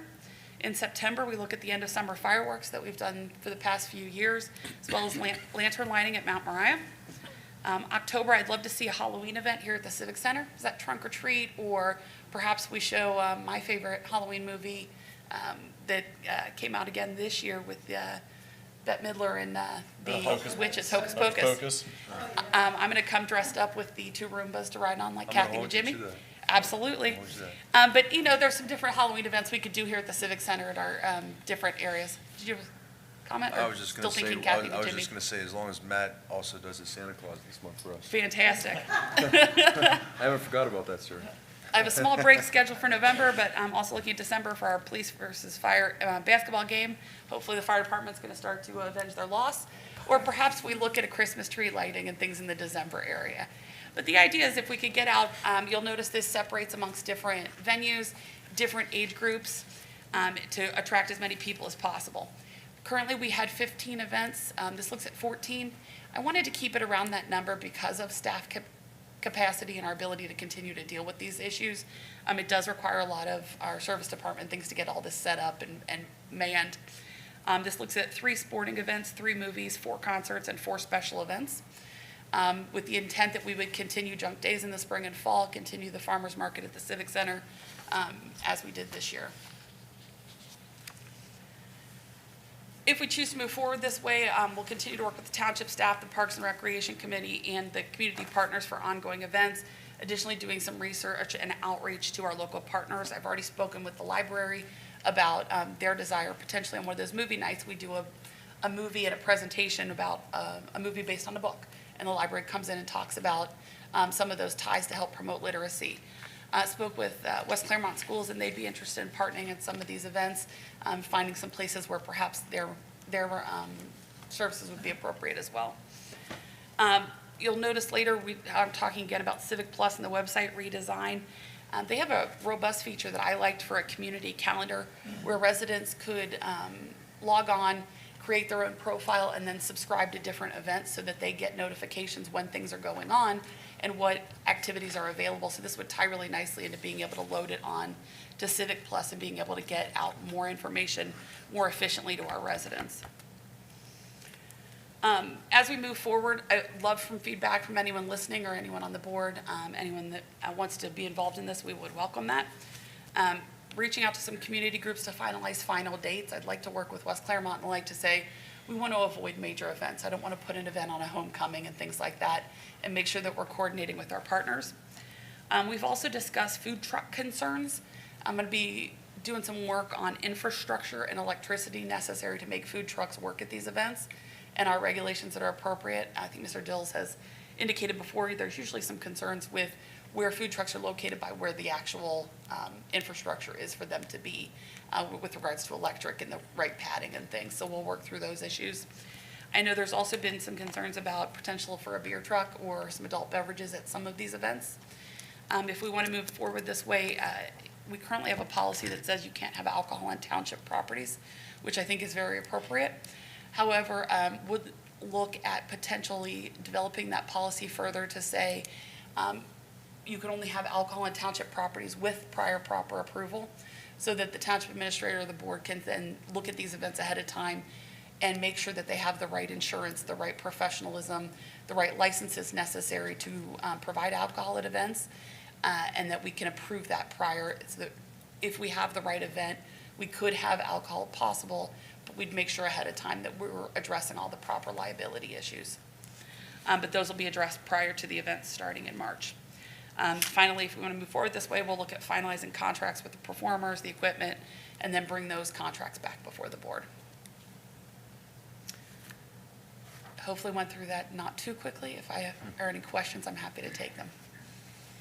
Thank you. That's thorough rundown of, I think where we're at, as far as that goes, and then obviously the planning, in January and February timeframe and finalizing of dates. But thank you for covering. I think that I've heard from all the board members, throughout the years we've been up here, and anyone in the community, that's listened.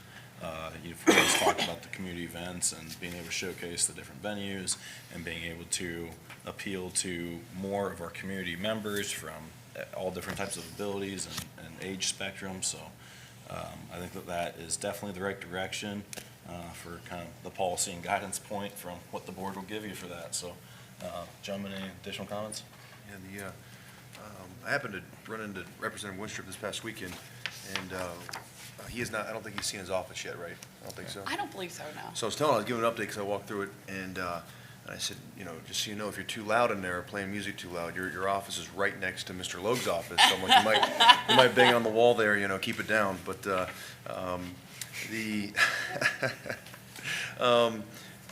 Logue, I got to give you all the credit for this one, and well, and Ms. Ayers obviously as well. But if we can, I know your election year's next year, but man, if we can get this bike trail done and get this deal done, talk about not a home run but a grand slam. That would be awesome.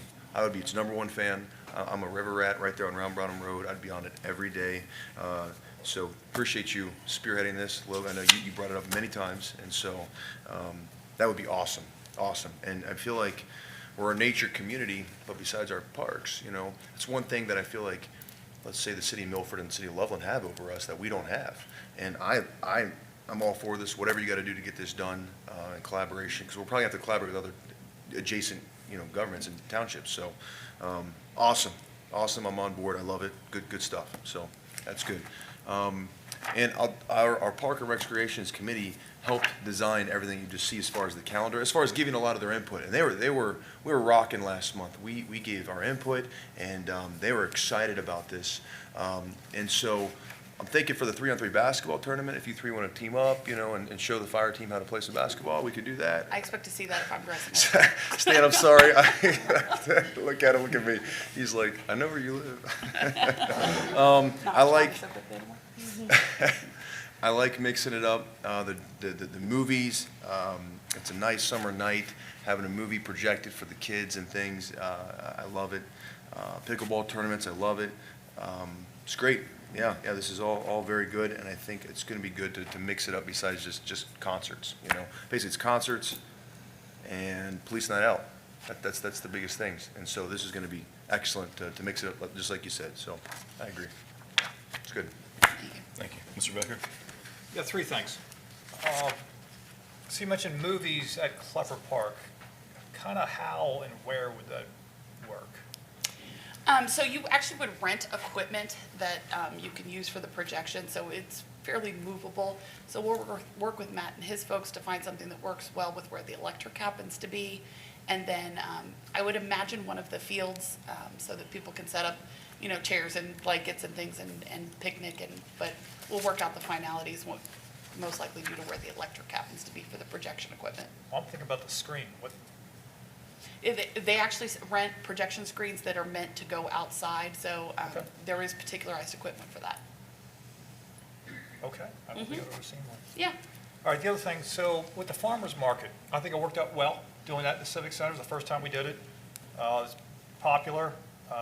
There was debate at the time about whether we should move it or have it over at the Mount Carmel, where the Frisch's used to be in Mount Carmel on 32, that corner there, Roney Lane and 32.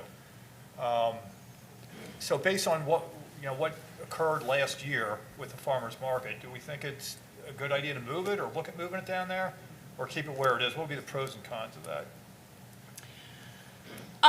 To me, I would be concerned about moving it around because people, as you start to establish a customer base and things know where to go, the anticipation of it makes it a little easier for people to access. I also think the parking access in and out of the Civic Center is superior. I am not terribly familiar with the status of I know where that lot is, but I'm not terribly familiar with the status of the pavement there.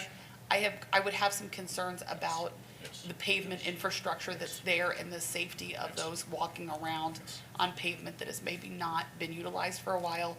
And when you, traditionally, when you demolish something like the restaurant that was there, it's left to be uneven pavement, it's left to be, some holes, divots, grass, which would make it challenging for people to walk around there safely. I just gotta say, 100%. I mean, I think you hit the saleable parts there as far as at the Civic Center. And I think the initial conversation is going into that, why it needed to be the Civic Center versus what, may prior have been pitched as Mount Carmel. But it's access to parking, and that is just not there. And you saw how big it can grow and what it can do in the first year, but it can grow larger. I mean, it frankly can grow larger. So that's the benefit, but that'd be my serious concern. I would not be supportive of us sinking development costs into pavement for a site to eat it up in Mount Carmel that doesn't have adequate parking, that doesn't have all of the rest of everything else to go around. You know, you don't just put a farmer's market in there and then grow things around it. We gotta grow other areas around Mount Carmel and Old 74 before you can have some community gathering space. But I think the farmer's market is something that just does not fit.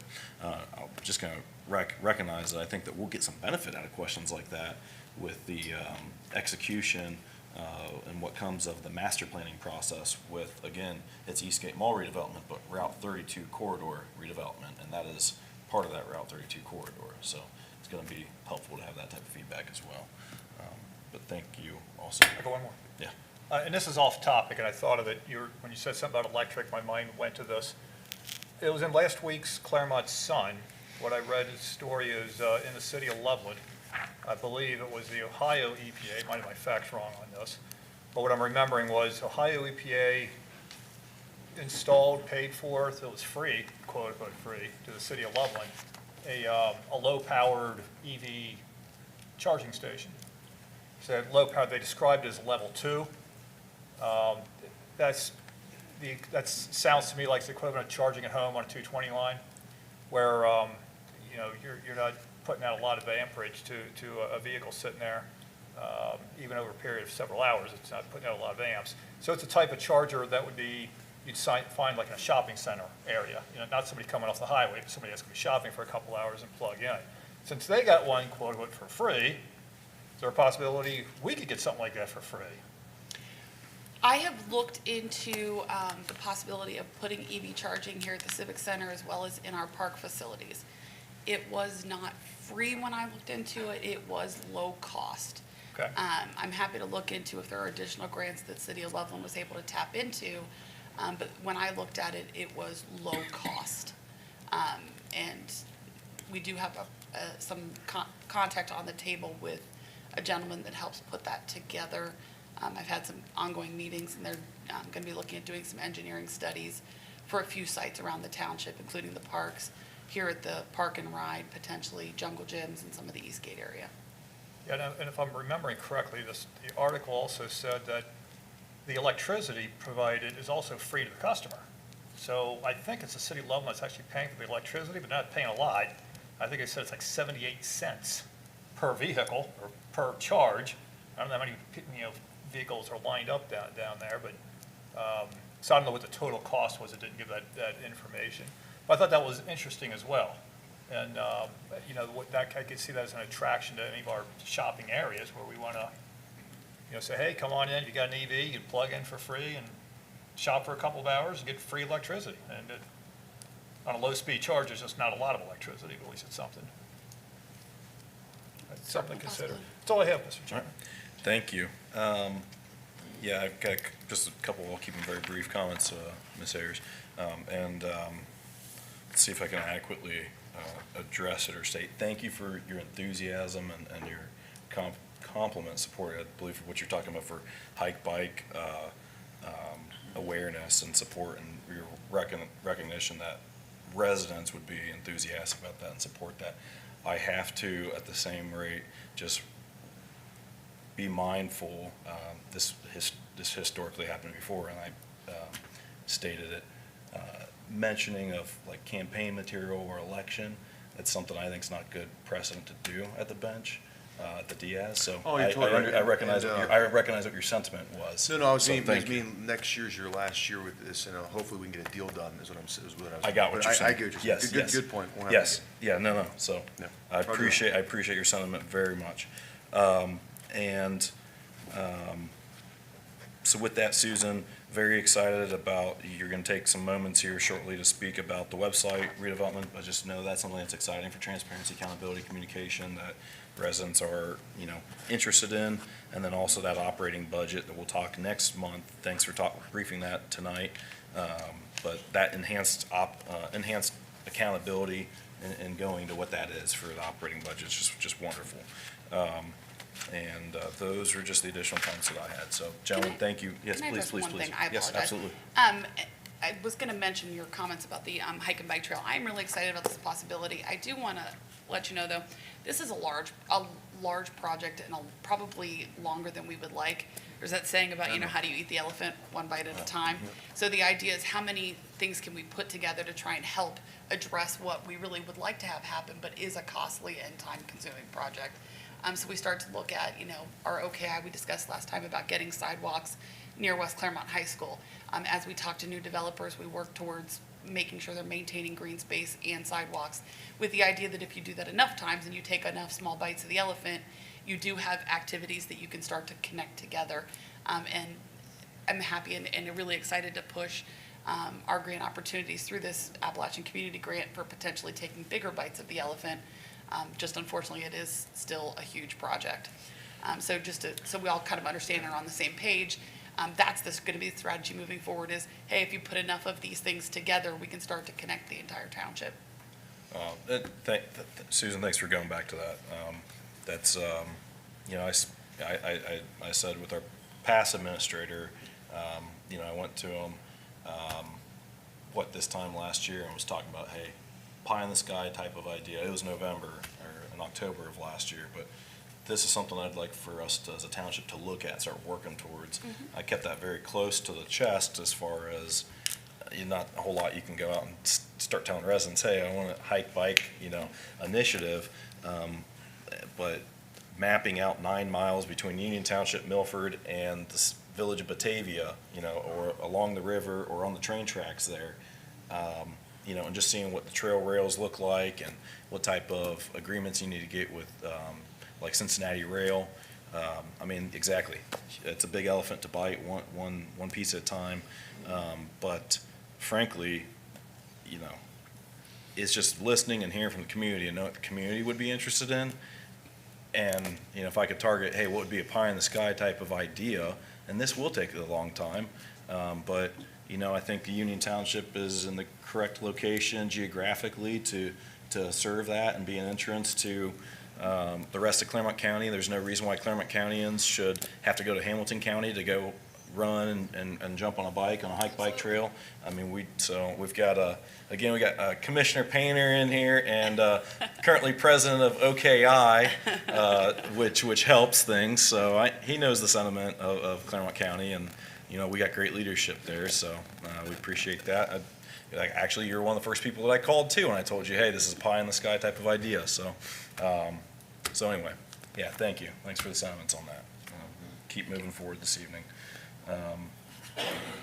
Close you out, Susan? Yep, Good? thank you. Okay. All right, gentlemen, old business, see none. Does anyone have old business? Yes, sir. Okay, moving forward, new business. Item alpha is the approval of payments. Motion to approve payments is prepared by Mr. Campbell. So moved? Second. No discussion, roll call, Mr. Campbell. Mr. Dills? Yes. Mr. Becker? Yes. Mr. Logue? Yes. Motion carries. Item Bravo, approval of monthly financial report. We're being asked to approve the financial report. So moved? Second. No discussion, roll call, Mr. Campbell. Mr. Dills? Yes. Mr. Becker? Yes. Mr. Logue? Yes. Motion carries. Item Charlie, approval of purchase orders. Ms. Ayers, would you like to present purchase orders exceeding 10,000? Thank you, sir.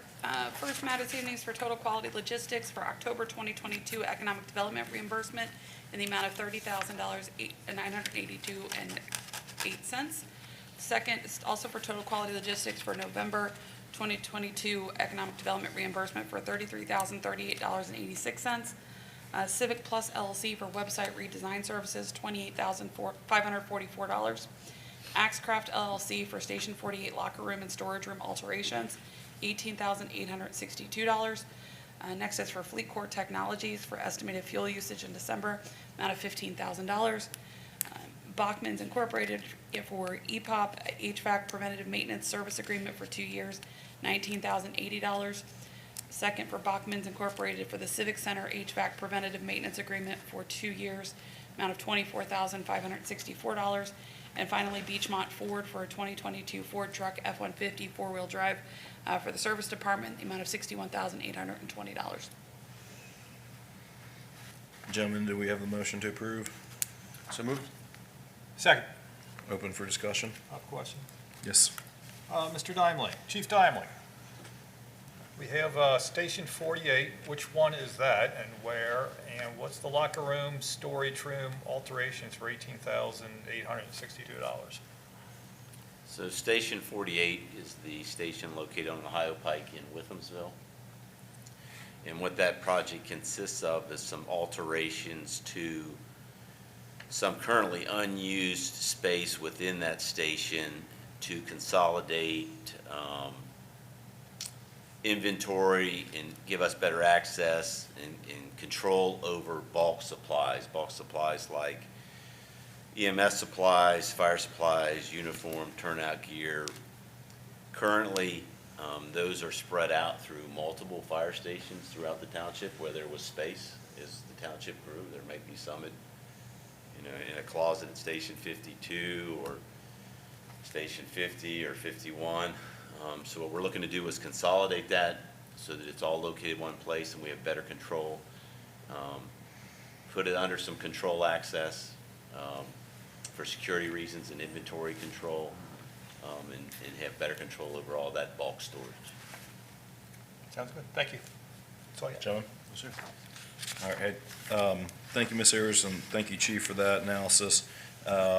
Station 48, a while back, we authorized some funds for the bathroom remodel. Has everyone been pretty happy with that? Yeah, it's a very nice improvement, and, as part of this, the other half of that upstairs, or another portion of that upstairs has, you've all been in there, the fitness room in there. Yeah. And we're replacing the old carpet that's still there from when Rob Wing was there, which was a couple years ago. How long ago was that, Rob? 88? And putting rubber flooring in there for the fitness room, and then as part of the alteration is to expand a room off of that into a locker room, so that all the lockers are scattered throughout all the firehouse, one here, one there, will all be in a locker room right outside the fitness room. So yeah, the bathrooms were a nice start, and I think Good. this is a good follow-up to doing some improvements at that station. Good, great. That station's had a lot remodeled and done to it over the years. A lot of It's history. There's a lot Very of history and there's a story. lot I of think, history there. Miss Ayers, that could be a community event. We could do ghost tours there, from what I hear. So- There's a gentleman that opens the door and walks up and down the I stairs. was and- there last week and I heard this story. Yes, yeah. So have you guys toured Yes. Station 48? Yeah. Because I brought it up, well, I'm sure you guys did, but I remember I stopped by to visit them when I first got in office, January, February, and I'm like, this is pitiful. Oh my gosh. And so I'm glad to see this is all being done. So, but the carpet, you said 88, Rob? I mean, I think we can hold out a little bit longer, I mean, 88. We're stretching those tax dollars. Yeah, you are. Thank you, sir. They're cutting carpet out of Yeah. houses. All right. Do we have a motion to approve? We already have the motion on the floor. Roll call, we're in closed discussion. Roll call, Mr. Campbell. Mr. Dills? Yes. Mr. Becker? Yes. Mr. Logue? Yes. Motion carries. All right, item Delta, the 2023 Christmas tree drop-off and recycling program. Ms. Ayers, would you like to introduce that? My understanding is this is an ongoing township service, that the service department drop off your live Christmas trees from January 1st to January 31st to be recycled. So asking to establish that. Perfect. And we have that motion. So moved? Second. A roll call. Mr. Dills? Yes. Mr. Becker? Yes. Mr. Logue? Yes. Motion carries. Matt, just one question, sir. Is this real and fake trees, or just real? Just real. Roger that, okay. All right, item Echo, this is rules of procedure for Board of Trustees. Ms. Ayers, if you'd like to please introduce. Thank you, sir. We discussed the last time and had some ongoing discussions about having rules in place for the Board of Trustees meeting and setting out our rules of operations and how we're going to handle business here. At the last meeting, we discussed wanting to solicit some public feedback. After that meeting, we did place the meeting rules and a form to fill out for feedback on our website and promoted it on social media a few times. Did receive 7 comments since the last meeting, so I wanted to take a moment to go over that so the public could hear what that feedback was. Just basically, this sets out again the rules for the meetings and what items we're going to end up adopting rules for. Wanted to bring this back up. A lot of the feedback has been related to the public comment period. And I know we previously discussed a 5-minute limitation for items in public comment. Just wanted to throw this up here again about doing a survey of local jurisdictions and what other jurisdictions utilize for their meetings. 3, 4, 5 minutes seems to be fairly common. There are a few jurisdictions that limit the number of, the total amount of time for comments, but just gives you an idea, there are some of these. I did reach out to some of our other local jurisdictions. It's my understanding Miami Township does not have rules on limitations for speaker public comments. Batavia Township does not have it either, and are looking at that moving forward. Would note, we had this out here on our website. I did receive some feedback, and I let the trustees know that there was an IT issue about getting feedback. In order to give enough time to let people weigh in, we did a repost and correct the IT issues, left the comment period open a little longer than we normally did to make sure everyone had a chance to respond. Received 7 comments, all were forwarded to the trustees for their review. This is a summary of the feedback, so please don't consider this word for word, but just a summary of the general ideas that people raised. Concerns about the policy for seating times between speakers, concern about the policy of providing speakers cards at the start of the meeting as opposed to a little later, concern about the policy requiring speakers to have some nexus to Union Township, concern about policy having any restrictions that prevent the redress of grievances against the government, proposing allowed written rules to be read by staff at the podium, proposing allowing public participation before and after business is conducted. 2 letters of support for the rules as written were received. Received comments concerned about the limit on the number of speakers, concerned about any restrictions on speakers. So just to have an idea of the flavor, I did respond with some misconceptions that people had. There's nothing in here that limits the number of speakers. What we're mostly discussing is a code of conduct as well as a time limit on how long comments can be given before they would need to be placed in writing.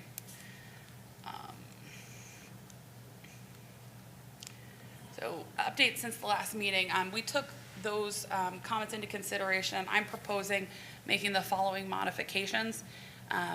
The latest version has deleted all requirements to have a nexus to Union Township.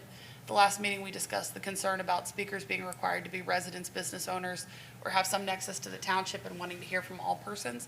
So I went ahead and deleted that from the draft currently. We also, in order to address some of the feedback, are proposing a change that allows speakers for public comment period to turn in speaking cards to the fiscal officer or designee up until the close of public comment, so it does not need to be at the start of the meeting. I also wanted to make sure, and Mr. Becker and I have discussed this, but to provide some potential clarification. In my mind, there is a difference between the public comment period versus proponent and opponent testimony during public hearings. So the way these rules would be set up in my mind is that it counts for public comment period, not opponent or proponent testimony during public hearings. Those would not have the 5-minute regulation. It allows people that have very specific information during those public hearings to speak. Those were the changes I've made since the last hearing. If you have any comments or questions or any other changes you'd like to see, I'm happy to take those.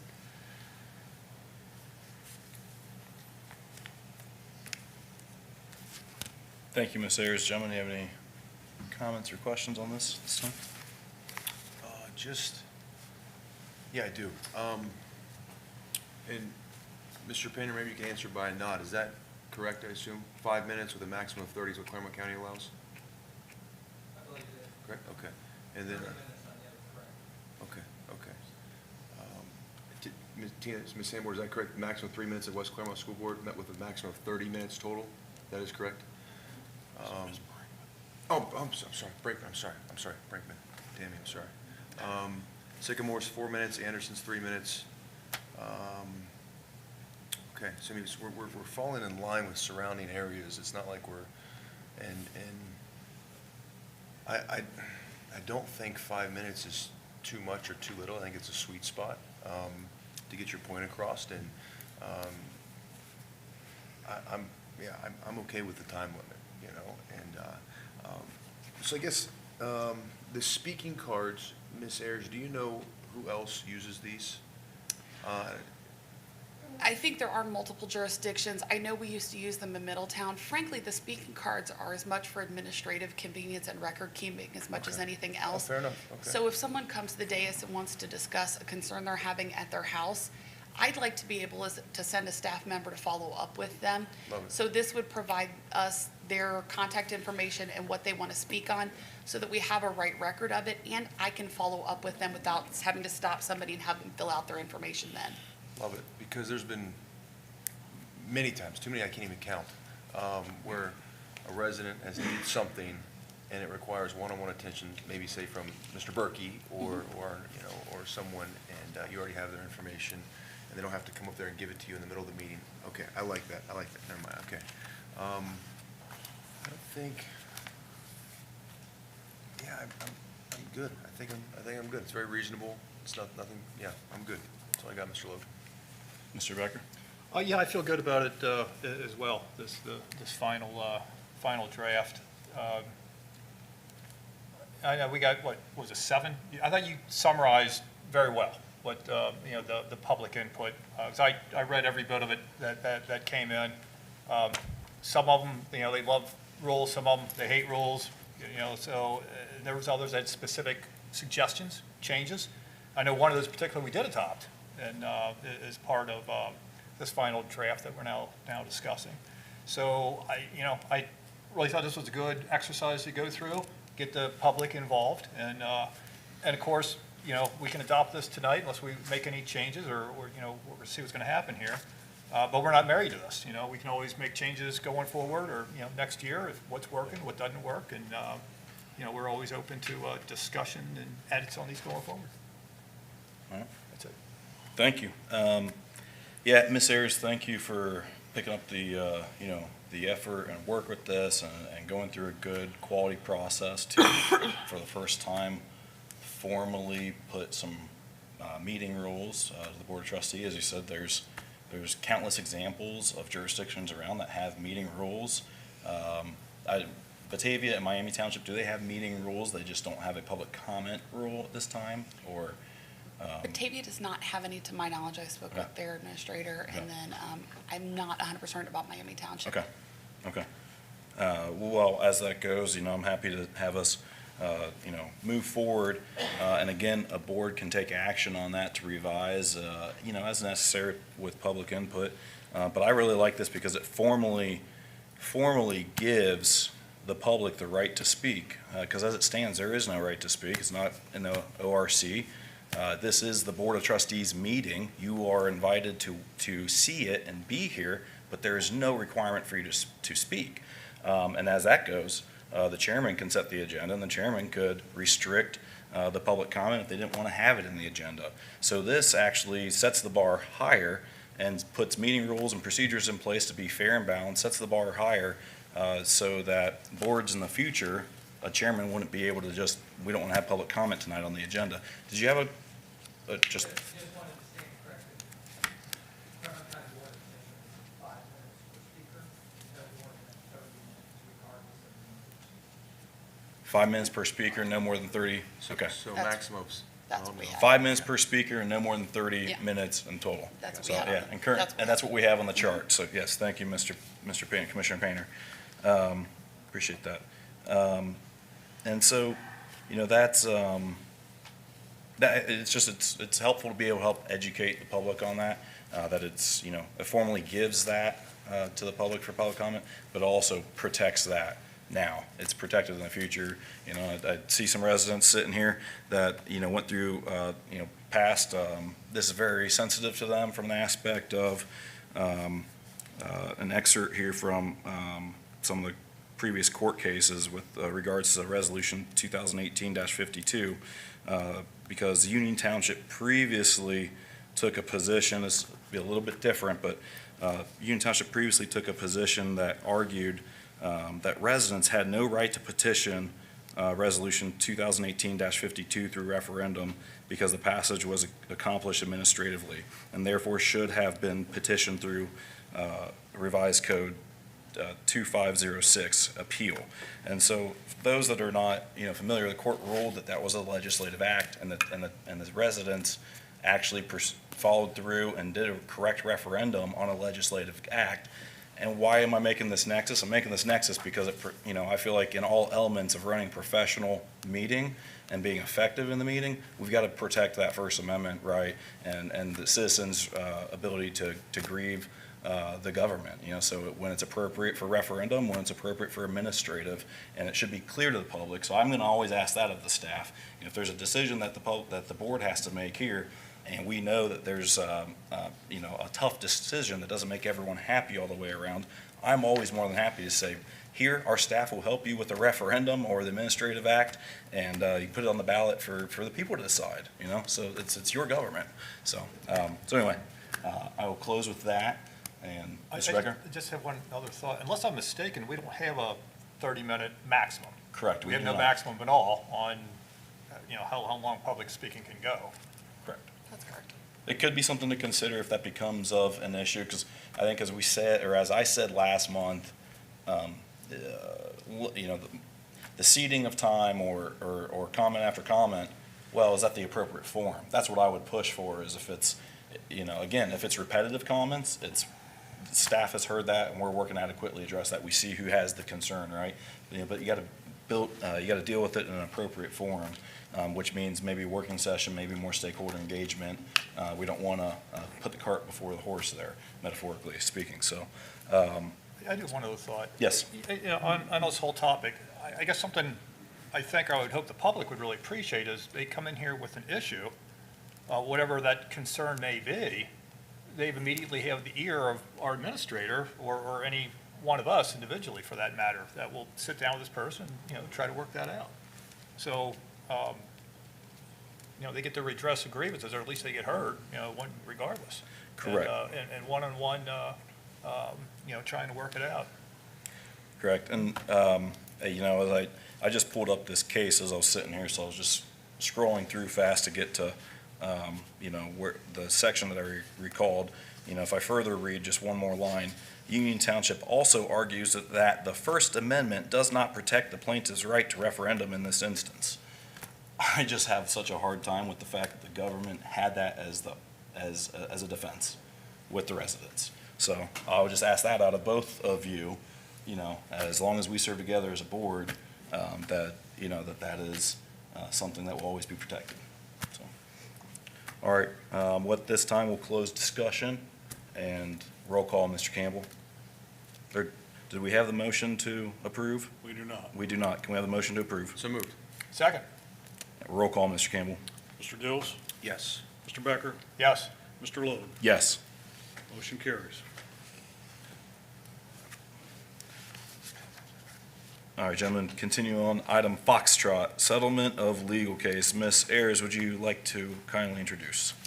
Thank you, sir. We have had a legal case pending, I believe, since January of 2018 with a resident as well as the Housing Opportunities Made Equal or Home Group. This was regarding a zoning decision on an emotional support animal that a resident was keeping in the home. This matter has been pending since 2018. The township was approached and worked with Mr. Barbier to try and settle the case, proposing a resolution this evening by which township is not admitting any violations for the alleged allegations, no financial payments. Home is agreeing to make all outstanding court costs and dismiss the pending suit. The township would be agreeing to participate with the appropriate staff in a 3-hour training regarding fair housing and the promotion of fair housing, and look at any necessary procedures, updates regarding reasonable accommodations in the fair housing arena. So would ask for your authorization to settle this case now. Believe it's in the best interest of all parties to get a resolution. I think this does so in a cost-effective manner that will address the concerns of all parties and provide staff with good, useful training. All right, gentlemen, do we have a motion to approve? So moved. Second. Open it for discussion. Any comments or questions from Ms. Ayers? Well, then you're elated. It sounds like you're elated. I mean, I know where you're going. So people can have emotional support dogs on airplanes? Or is this resident allowed to take their emotional support horse on an airplane? I am not going to pretend to be able to address all of I'm just the curious. law related to emotional support Yeah. animals. I think we have to address this as, we're educating ourselves and Yeah. and reworking on the appropriate nature of how to handle fair housing cases. This is a first for me. I There thought you you, go. I thought you were gonna go down, okay, you took a curveball with me. I thought you were going down the path of, frankly, it's something that I've not heard much of. I asked Ms. Ayers to look into it earlier this year, as far as, what I've heard is, just that it's been a significant case that we've been fighting in federal court, and, no, deadline in sight. And when Mr. Barbier made us aware of his retirement at the beginning of the year, that he was planning to retire this year, this was one of his significant cases that he was continuing to work on. And so my kind of initial comment and question to the staff was, what's the pro cons here of continuing this legal battle? Because frankly, I've not heard from residents, about a concern or issue. I've not heard from the neighbors. And it's very difficult to even see the backyard where this horse is.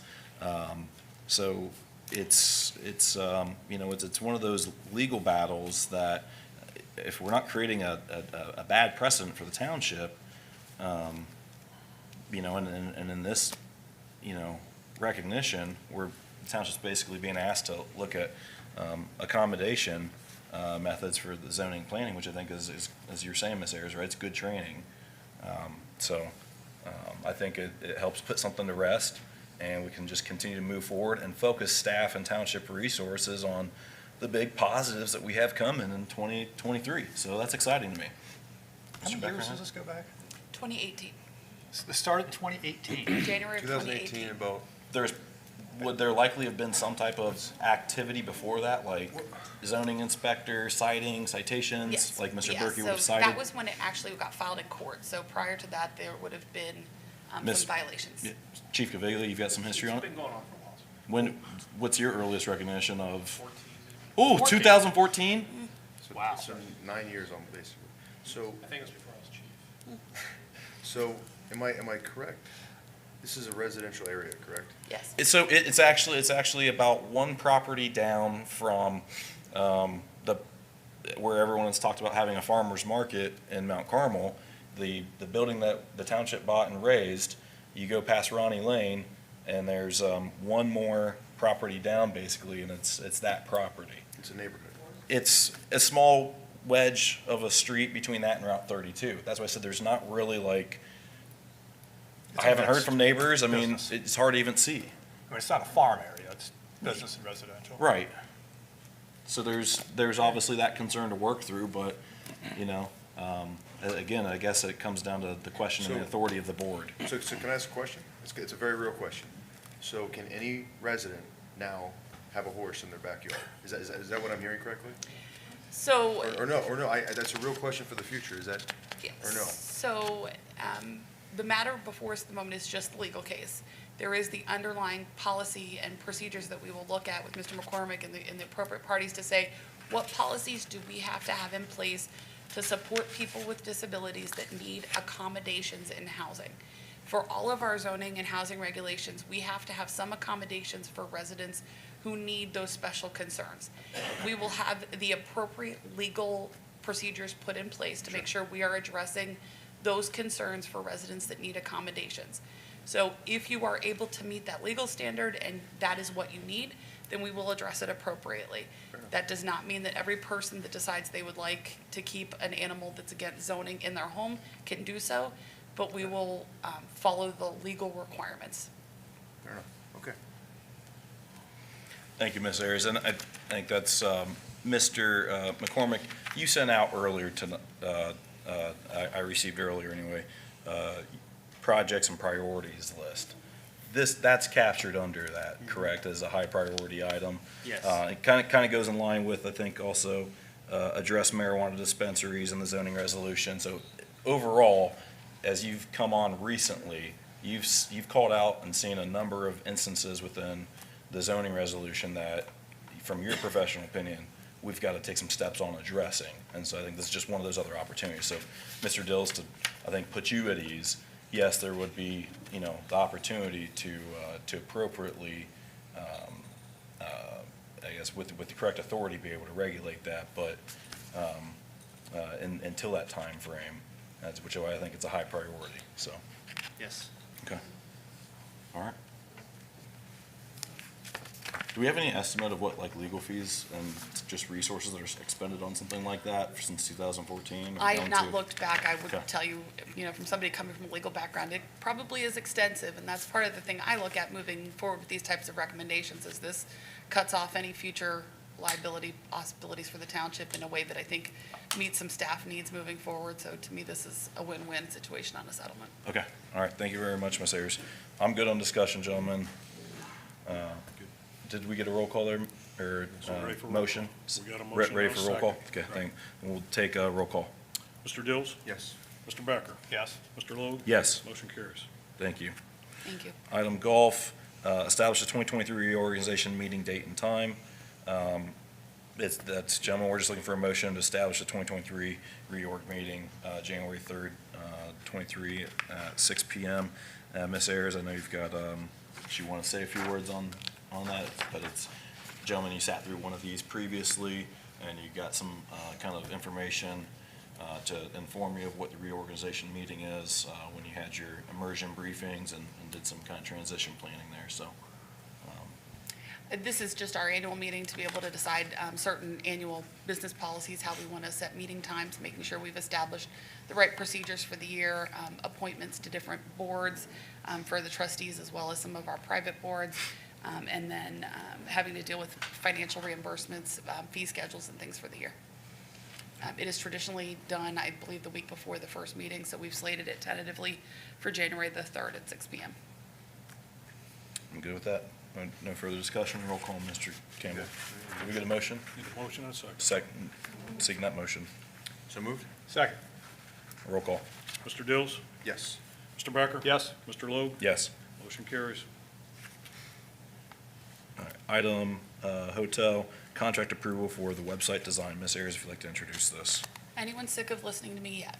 No, this is all exciting projects that, I mean, And I appreciate the trustees allowing me to add this. We have been working since October on an RFQ process to look at redesigning our township website.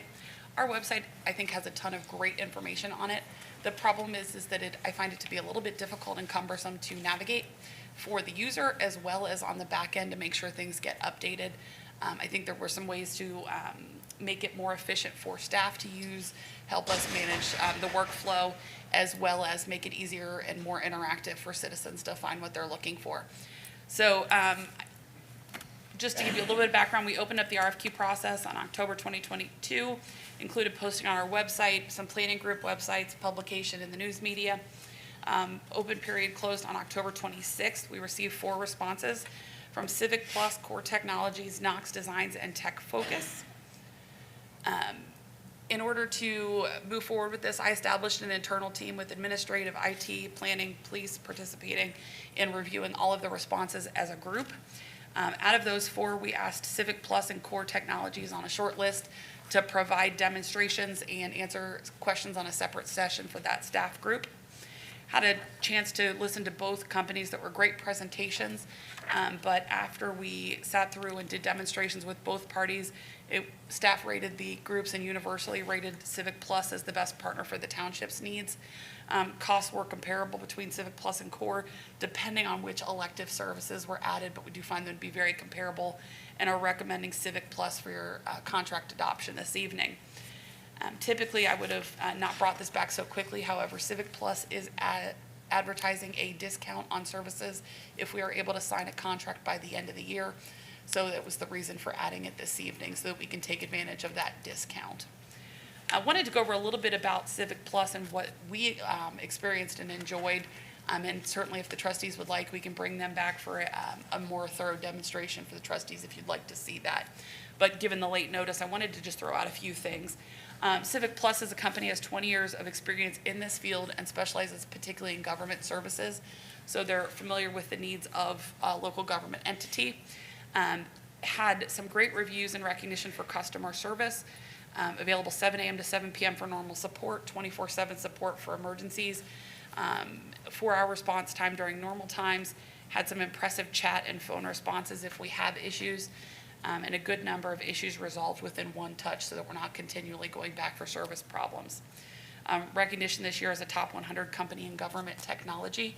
I really wanted to focus on someone that has experience in this arena because government websites and government technology does have a unique focus, and I believe this would be a great partner for us. Civic Plus in their presentation focused a lot on resident engagement. The website is incredibly customizable. The folks we worked with were very interested in what we liked about different services, and if they didn't immediately offer it, being able to work with us to develop new services. They had a lot of what they call widgets or areas to improve and work on citizen engagement.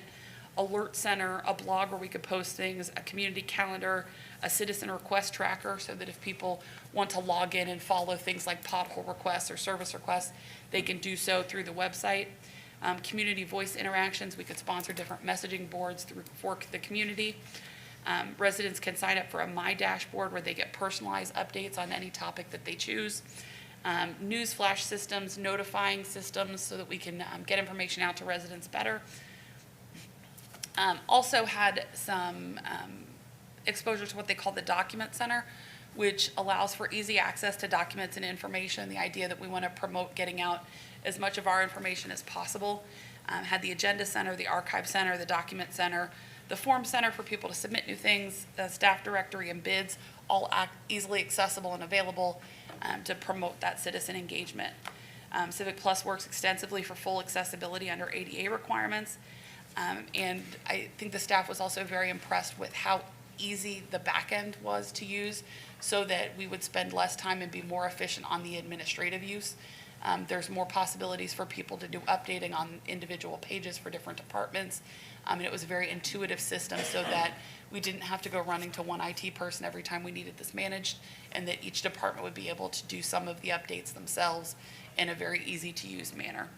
I was also impressed they had sunset provisions on certain news stories so that you weren't, currently we have to go back in and delete things off of our website, and it takes extra time, extra effort. This will help us from an administrative standpoint. Civic Plus also had extensive information on data security, making sure their system monitoring 24/7, 365.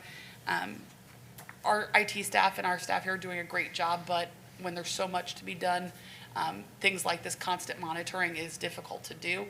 So having a service like this will help us increase the monitoring, making sure we're addressing any potential threats as they come up.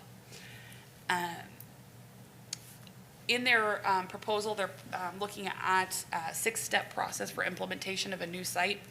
And you can see them listed here, but effectively working with the staff to plan and schedule, work out what we want to do, work on creating those deliverables, process designing for the creation of the new content and website, working on the actual design and configure, and then migration from our current website over so that we will have those continued records on meetings, agendas, things that we currently have up on the website will be readily available and migrated to the new site. They work through optimization, educating the staff to make sure we understand how to make updates and how to work with the system, and then launching. Estimate 4 months, it's about 16 weeks they estimate to go live. We'll see how that gets implemented with the holidays. I always think these things are quoted as a shoot long and then pull back, so we'll see if it takes that long, but that's what they're estimating at this point in time. Originally in their quote, they quoted $29,931 for the year one fee, that is the design fee and all the migration, which is an extensive process, as well as an annual fee that accounts for hosting the website, the security, the technology upfit for all of the technology that they're bringing to the table. Year two and moving forward, it's $5,827.50 for costs. Again, that is the hosting, the customer service, the technology upfit to make sure we're continually getting the appropriate safety and security and meeting those ADA requirements and all of the updates that are necessary. If we book by December 31st, there is a 25% discount on that first year annual fee. It's a saving of about $1,500. So it would take our annual fee year one that you see before you for $28,544, and annual renewals remain at that $5,827 figure. When looking at the budgets for next year, I did include this in our budgeting figure, so this is a cost that we've accounted for and we think we can work in our balanced budget. I wanted to provide, while we are here, a look at one of the sites that is managed by Civic Plus, just to give you an idea. And again, all of this is customizable, but it will give us a chance. This is the city of Shaker Heights in the Cleveland area. As you can see, they have the website sign-in so people can create their own accounts. They also have these menus where you can look at different areas very quickly. Look at government, it has updates for agendas, minutes, public live streaming, all the information on our boards and commissions, our codified ordinances, everything we have from bidding RFPs, and all of our initiatives can go there. Information for economic development and businesses, guides to the community and information. And then the how do I, so that people that have specific questions can address them quickly. The website also gives you the ability to customize quick links to get to particular areas, news updates, community events, which I'm excited about as we look towards what new events could be for the area. And this is all customizable. Different residents can sign on and see what they'd like, be notified of what they'd like to be notified of. And then news stories and things that we can promote. We have a great story here in Union Township, and being able to get that out in an efficient, accessible way, I think is important. And then more items about links to our social media so people can continue to stay connected with the township, the community, as well as frequently asked questions that we can customize. The other matter I wanted to look at quickly here is what they call the Agenda Center. And the idea of wanting to promote transparency and having equal access to our information. I thought this Agenda Center was a very great feature for us. This gives the ability for residents to make one click, as you noticed, and get to information on any board and commission we have. So one location to get to a meeting. It has the minutes, agenda, eventually has the link to the YouTube video so they could see the broadcast of the meeting, and a place to download any of the documents you want to download. So I think these types of add-ons and availability will allow us to increase the transparency, increase some efficiency for staff, and give us a new, fresh look where it's easy to access what people want to get to. So I'm asking for authorization to enter into a contract for services not to exceed $29,000 for that first year, and then the renewal contracts will be not to exceed $6,000. While you're there, can you pull up the document center? Or actually, before you do that, click on one of those agendas. I'm gonna make a point to the board members real quick. Just open up one of the agendas.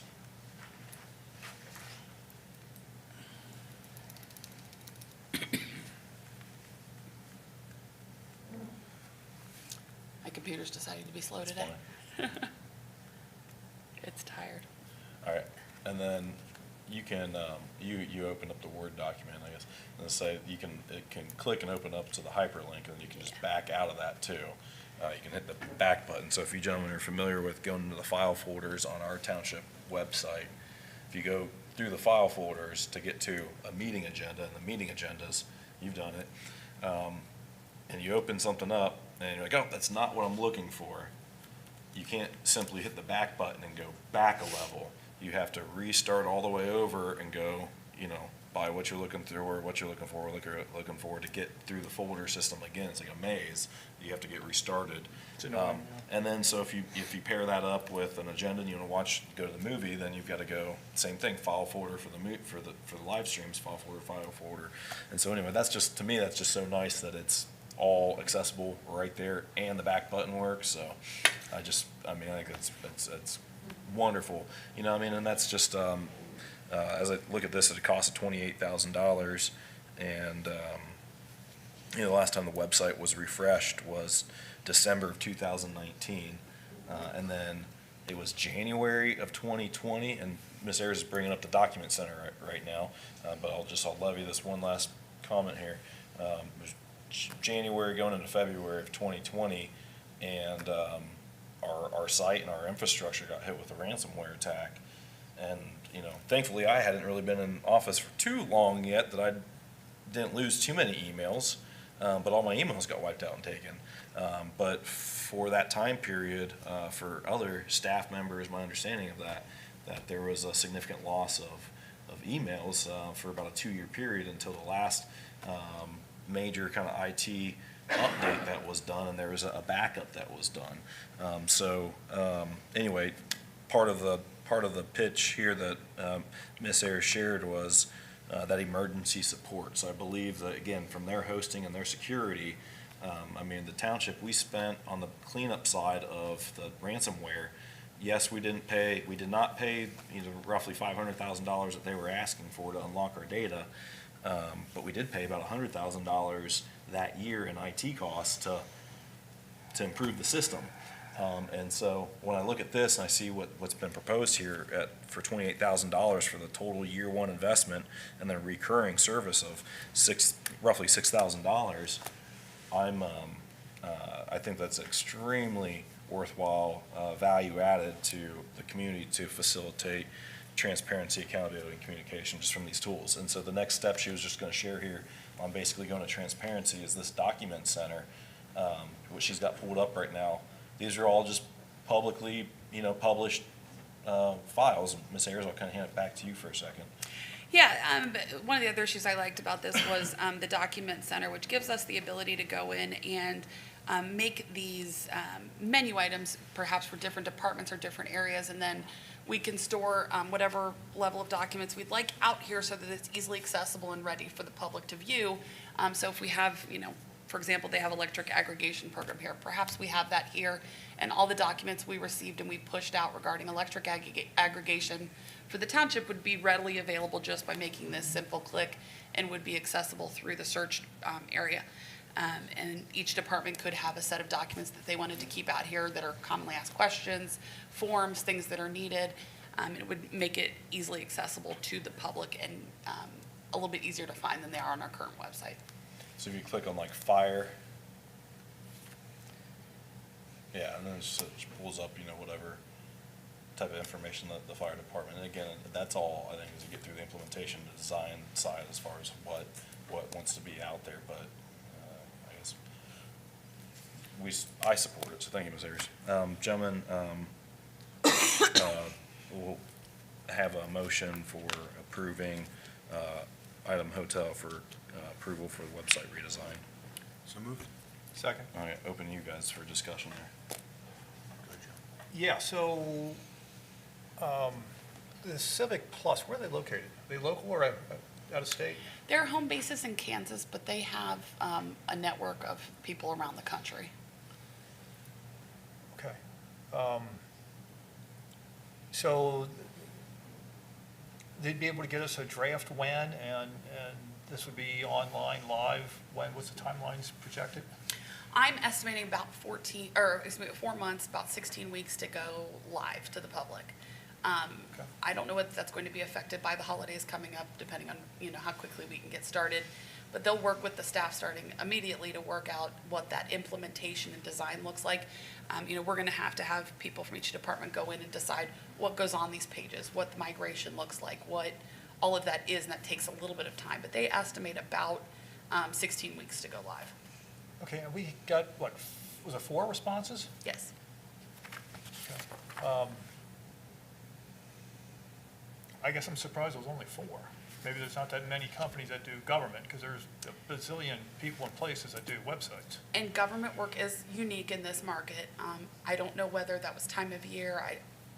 I think sometimes predicting how many responses you're going to get to an RFP is challenging. It depends on so many factors. I was very pleased, I think, with the Core and the Civic Plus particularly as being some market leaders in this arena. So I think we got to a lot of the groups that we needed to get to. But certainly we would have loved to have seen 15 responses. Sometimes that happens, sometimes it doesn't. Okay, so the companies in Kansas, so they got local people or that they contract with, or? They have a nationwide network, so I think they have some people that are working remote. They have data centers that are in different time zones so that you have service people that are working at different parts of the day. I have not directly spoken to anyone in the Cincinnati market per se, But I know they've been particularly responsive, and they have people spread out throughout the country so that you're constantly able to reach someone if you need them. Okay, thank you. That's all I got. Mr. Dills? Okay. I kind of pulled through the proposal as well, and just in the resident engagement, alert centers, blogs, calendar, I mean, so residents can sign up, email or SMS for emergency notifications. Just so much there with resident engagement, community voice, dashboards, news flash, then, I mean, so the document management, department specific, other helpful widgets, and then just the information and navigation that's going to be able to be enhanced. And, there just seems to be so much user-friendly and accessibility for $28,000. And I hear your question as far as you're surprised there's not more than 4. I mean, with the down select there to 2 that, you know, propose at least to meeting the express requirements of the government, you know, I think we're looking at really good price competition as that goes. But again, I'm, you know, not to put it out there for the company if they're watching, but I think it's great value for the dollar spent at $28,000. So at this time, we'll close discussion and roll call. Mr. Campbell. Mr. Dills? Yes. Mr. Becker? Yes. Mr. Logue? Yes. Motion carries. Thank you, Ms. Ayers. Great work on that. Item India, approval of resolutions. So we've got Alpha, Bravo, and Charlie here. Resolution 2022-44 is a resolution authorizing the contract to sell police cruiser. Ms. Ayers, did you want to? Yes, sir. We were approached the police department from the Village of Peebles through their police chief about any assistance we could provide on their need for a police cruiser. We do have one vehicle, a Ford Taurus police cruiser, that's a little over 100,000 miles, that was red tagged and set to be retired and set to auction. Actually proposing that if the board would consider allowing us to sell that vehicle to the Village of Peebles for $1. And we would anticipate these units going to auction would get anywhere between $700 and $1,000, although it is difficult to determine how much you would get at auction. And so the idea of being a goodwill gesture towards another smaller police department that has some financial concerns on something that we don't believe is appropriate for use in the township at this point. Okay, thank you, Ms. Ayers. Do we have that motion to approve Resolution 2022-44? So moved. Second. Any discussion, gentlemen? Yes. Okay. Chief Caviglia. So this car's got 106,000 miles. For most people, but in the public, 106,000 is not a lot on a car in today's world. This was for police work and canine duty, right? I don't believe this Taurus was used for canines. Oh, this was not, No, sir. okay. So what kind of, you know, so how ripped up does a police car get after 9 years and 106,000 miles? Well, you asked a couple loaded questions in there, so let me just sort through them best I can. As you're aware, and Mr. Campbell, people have been sitting on this board for a long time, we drive cars till the wheels fall off, then we put them back on again, and then we drive them again. We typically retire vehicles, right, Mr. Becker, at about 140,000. It's important to realize the Chevy Crown, the Ford Cruisers don't exist anymore. They replaced all those Crown Vics with the Tauruses, and they just simply weren't made the same. They just simply weren't. The Explorers that we're using now are picking up the slack. The Tauruses also had a couple little hiccups to them. They had transmission issues, so the maintenance cost on those was much higher. Also, if you've ever been in a Ford Taurus and you're taller than 5'6", or weigh more than 150 pounds, you're not getting in the front seat. Never mind trying to put an uncooperative person in the back seat. So the vehicle didn't have as many miles because it was a little complicated to drive, and we take the tax dollars very seriously, specifically with vehicles, right? We've always driven them here far longer than any other department around. And if we can help a small village with a car we just can't use anymore, I believe it's in the best interest. But appreciate your question, sir. All right, fair enough. Mr. Dunley, do they have any police officers that are 5'6"? They do not. Oh.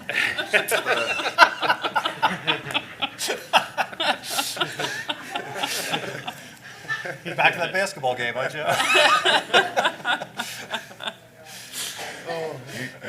Just the rest of this meeting, and then I'll be done with it, okay? You're gonna have to do a lot of like baked goods around the fire department. Your firefighters are gonna kill me if they watch this video, I swear. Well, let me just point out, since you keep bringing this up about the basketball game, that, part of our hiring process goes through the police department. So there probably needs to be some kind of investigation All right, you know about what? a pattern of hiring that's occurring, with Yeah. what the requirements are to get hired at one versus the other. I wrote it down and I crossed it out because I wasn't gonna say anything further, but, it sounds like he's gonna be taking baked goods around to the fire department, so, I apologize, but Miss Ayers, for budgeting next year, I have thought for a while that it would be nice to put like some basketball hoops, for some rec activity. But chief, he's like, They need the extra. he's like, no. An unnamed firefighter did ask if we could consider a bowling tournament the next time. Ah, there we go, okay. I like this, like, a lot of sports, okay. Just one comment about the actual resolution, promise. It's great, pay it forward. I'm good with it. People's a small department. They need the help. I'm good with the pay it forward gestures, so we can roll. Yeah. That's all I got. We'll close discussion on that, roll call? Mr. Dills? Yes. Mr. Becker? Yes. Mr. Logue? Yes. Motion carries. Gentlemen, do we have a motion to approve Resolution 2022-44 to amend the permanent appropriations resolution? We'll get the motion out of the way, and then we can open discussion. So moved? A second? All right, discussion, and do you want to have Mr. Campbell say a few words on this, or do you want that, Ms. Ayers? Whatever you like. You want to comment, Mr. Campbell? I just know Yeah. routinely he's I got done it. it I each got year. it. We can be real quick. Sure. Perfect. So this is the amended 2022 permanent appropriations resolution. And what I always do in December is go back and make the appropriations match what we did for the year. So in our interfund transfers, which I'm allowed to do by the reorganizational meeting, I just go back and make sure that we can, the money that we spend in the right bins, and that anybody looking forward can go down and find that. It also makes it easier for me to do 2022-46, which is our permanent appropriations for 2023. So in governmental accounting, and this is the piece that I do, is the statutory stuff. You have to have two things. You have to have an appropriations resolution approved by the board, say that we anticipate we're going to spend this amount of money in these funds. And then the second thing you have to have is an approved purchase order before you can proceed with any activity. That's contracts, buying, anything that you want, that the departments think that they need. And there's a whole track through this. We set some artificial guidelines here. Anything over $10,000, we read at the public meetings. In my tenure, one of the comments was made that didn't realize they were spending that much money. So anything over $10,000, we read. That's not a statutory thing, that's a cannibalism thing. I do that on purpose so we won't hear that again. But I try to keep it real simple, and then we put everything on the website so that everybody can see that. But those are the two things that I'm driving to fix, and we'll get into it in a second. But the 2023s, I do it in December because when you start your government over in January, and our first meeting is the reorganizational meeting, that restructures your government, you restart. So all your purchase orders have to be resubmitted, all your appropriations have to be done. And one of the things it does when I do the permanents up front, it allows all the staff to put their purchase orders in with the correct dates on. Several years ago, we had some issues with dates not jiving, so it's just easier for me and my staff to do it in December. So that's really the reason why we do it. I will ask the board to do it amended throughout the year, basically just trying to make sure that we've anticipated and we're bending the stuff in the right buckets, if you will. That's good. Does that help? Thank you, Mr. Campbell. Gentlemen, any questions on that? No, sir. We'll close discussion, roll call, Mr. Campbell. Mr. Dills? Yes. Mr. Becker? Yes. Mr. Logue? Yes. Motion carries. Gentlemen, Resolution 2022-46, the annual 2023 permanent appropriations resolution.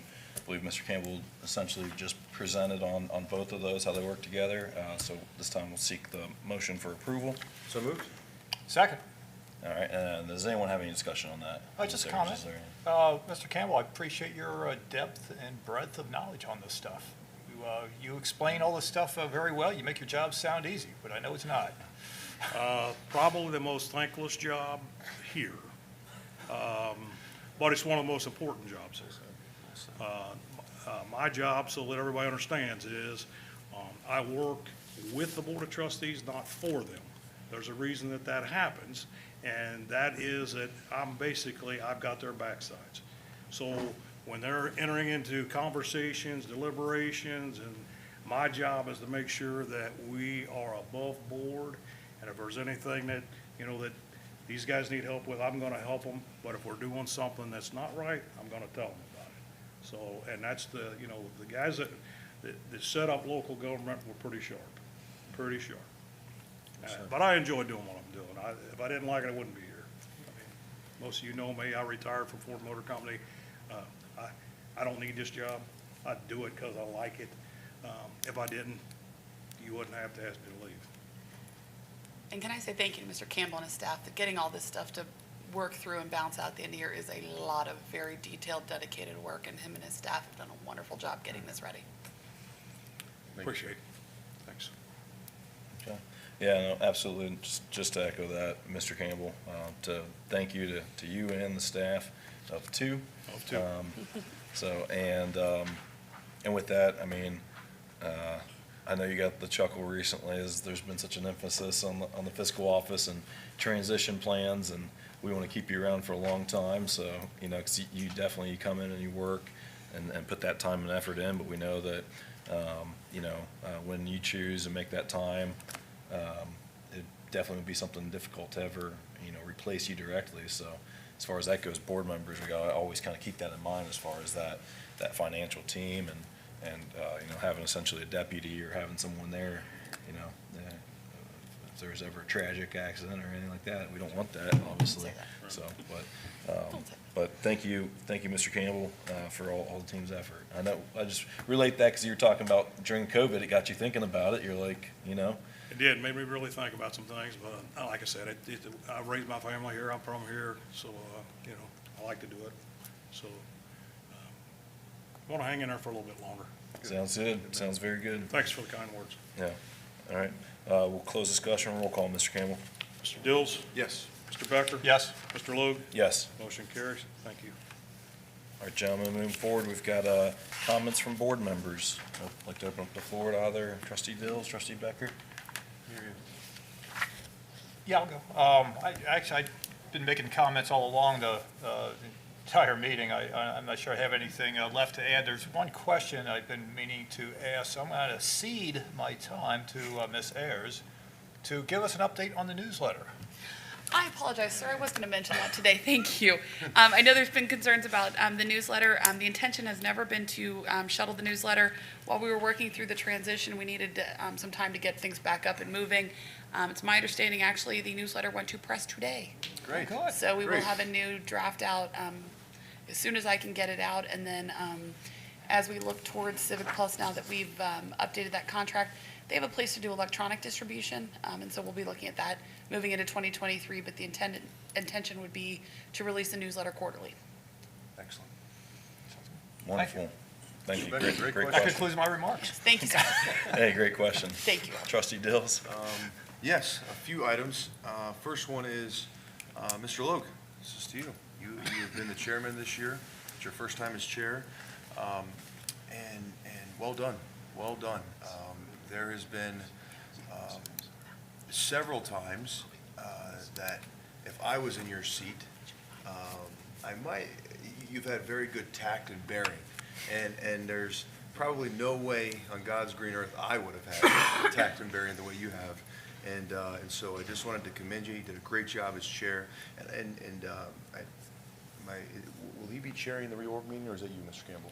That's the only meeting that I run, is the Roger. reorganization meeting. That is the only one that I run. That's what I thought. Thank So you. this is your last meeting as chair, and I just wanted to say thank you. You did a good job. Very good job, and I don't give out cheap praise. If I didn't mean it, I just wouldn't say it. So, well done, sir, and it's been an honor sitting next to your right side. Appreciate you, sir. And then, just want to say that, appreciate you very much. Well done, good job this year. And also, but I've enjoyed working with both of you, and I do feel like we can have some good dialogue. It's not like, when I think of government meetings, I think of just stiff meetings. And I don't feel like we have, those kind of meetings. We get stuff done, but we have a good time doing it. And I don't have stats off the top of my head, but I think I can only recall one time in so many years has the Board of Trustees not voted yes unanimously on an item. I think there's only one time that I can recall. And we've already voted, we've already had disagreements on a vote several times. And I'm good with that. I'm good with dialogue and, debating items. And if we don't agree on a specific item, that's okay. We just move on to the next one. So really enjoyed this year. It's been a great year. Really have enjoyed it. So I just wanted you both to say that. Mr. Lowe, good job as chair. Do want to talk about the basketball game. And it was a great time. Really enjoyed it. I did enjoy it very much. And the firefighters' defense, because I did sit on their bench side for quite a while at the end of the game, and they made it clear. I've been picking on Chief Diamond this whole time, but Chief, they told me that they felt bad for the police officers. They got the cool job, and they wanted you guys to finally have something. So they just So they just wanted to say you're welcome. You're welcome for the victory. That's what they. And so next year, I think we talked about spelling bee contest, something like that. Okay. So. I want to challenge you both and myself as well, maybe at the January meeting, not the reorg, but our first meeting, to maybe have 2 or 3 goals that we all three would like to hit on. Not together. I'm just saying, what are your individual goals for the township as a trustee? What would you like to see? Small, big, doesn't matter. But for the January meeting, so it gives us a month, about a month to think on that, and maybe we can tell the public our thoughts of what we'd like to see for 2023. I am a diehard, the Ohio State Buckeye fan, diehard, and so we made it into the playoffs. Now we're talking my language. And so I've got a friend of mine that's got a lot of family members that are diehard Georgia fans, and so I'm looking forward to that. I think the realist says we're not going to win, but I hope we punch them in the mouth and we come back with a victory. So, and then have a rematch with Michigan. That'd be great. So, go Bucks. Last thing is, it's Christmas. Merry Christmas to everyone, and just spend time with family. Maybe put the phones down, stop working so much, and just spend quality time with family. Life's short, so Merry Christmas to everyone. Hope they have a good Christmas. That's all I got. Thank you, Trustee Dills. Trustee Becker, Joe, John, honestly doing great work with you. And anytime you're doing great work, you're going to take incoming fire. That's just part of it. So it's fire maneuver and continue to move forward and get progress done for the community.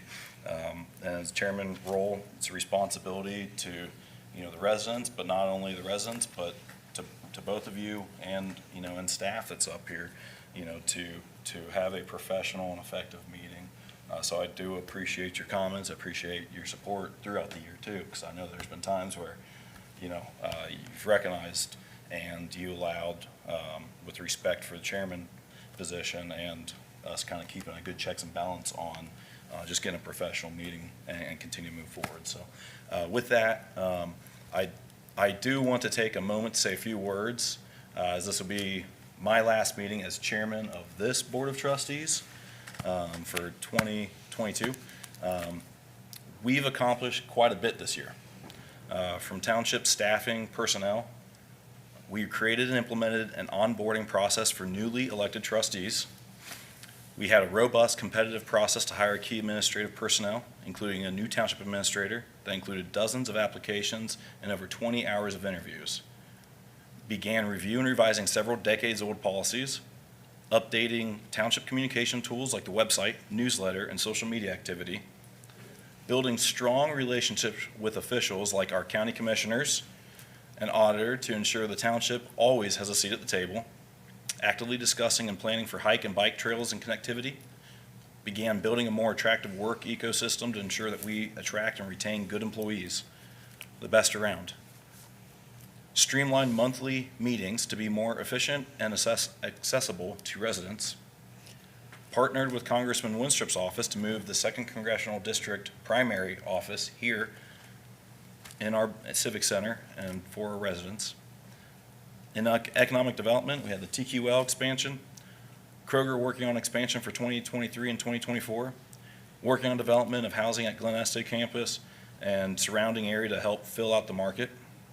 The Eastgate professional office building operated by the township is now going to be fully rented for the first time in years as demand continues to be strong. Lots of new and exciting projects in the pipeline that we hope to announce in 2023.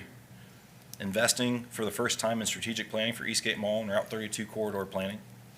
With Parks and Rec, thanks for taking the big lead. Significant investment in our parks, new Parks and Rec Committee meetings, Choice One Engineering working on a master plan for the park system, pickleball courts at Klepper, pickleball courts coming at Klepper with state grant funds and the CBDG grant funding for the playground equipment, dog access at all township parks, rethinking and reimagining summer concerts with infrastructure, continuing on Route 32 and will continue into 2023 and 2024. But that's going to help significantly with traffic flow.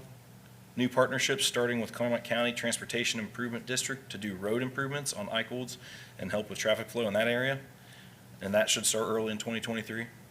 Continue to invest in ARPA dollars and township capital needs, replacing equipment in a way that will help us move forward without major hits to the general fund or having that reserve fund for our known capital investments. And received OKI funding for sidewalk project around West Clermont High School that will greatly improve sidewalks and access in the area and help keep transportation safer for the school children. You know, I could go on, but the bottom line is we as a team here have accomplished quite a bit in 12 short months. So I want to thank you all, the staff, my colleagues up here, our partners across the township for the faith and support you've provided to me as your chairman. I look forward to continuing our work next year as we continue to make Union Township the best place to live, work, and play. So, thank you. God bless you all. That's my closing comment, and we'll keep moving along, gentlemen. We just have a couple of the upcoming events I'll hit. Trustees meet January 3rd, 2023 for the reorg meeting. Board of Trustees will meet January 10th for a regularly scheduled meeting. Township non-emergency services will be closed on December 26, 2022 for Christmas holiday. Township non-emergency services will be closed on January 2nd, 2023 for New Year's holiday. And the Parks and Rec Committee will meet December 14th at 6 p.m. in the Riverview Room. Gentlemen, our next item on the agenda is an executive session. Do we have a motion to enter into executive session pursuant to Ohio Revised Code 121.22 Golf as follows to consider the appointment of a public official? So moved. Second. No discussion, roll call, Mr. Campbell. Mr. Dills? Yes. Mr. Becker? Yes. Mr. Logue? Yes. We're into executive session at 8:55 PM.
Gentlemen, at this time, seeking a motion to exit executive session with no action taken. So moved? Second. Hearing no discussion, roll call, Mr. Campbell? Mr. Dills? Yes. Mr. Becker? Yes. Mr. Logue? Yes. We're out of executive session at 10:14 PM with no action taken. Gentlemen, at this time, seek a motion to adjourn and adjourn our final meeting of 2022. So moved? Second. No discussion? It's been an honor working this year as a chairman for you, gentlemen. Yes, sir. Roll call. Mr. Dills? Yes. Mr. Becker? Yes. Mr. Logue? Yes. We're adjourned at 10:15 PM. Thank you. Nice job, Mike. Nice job, buddy.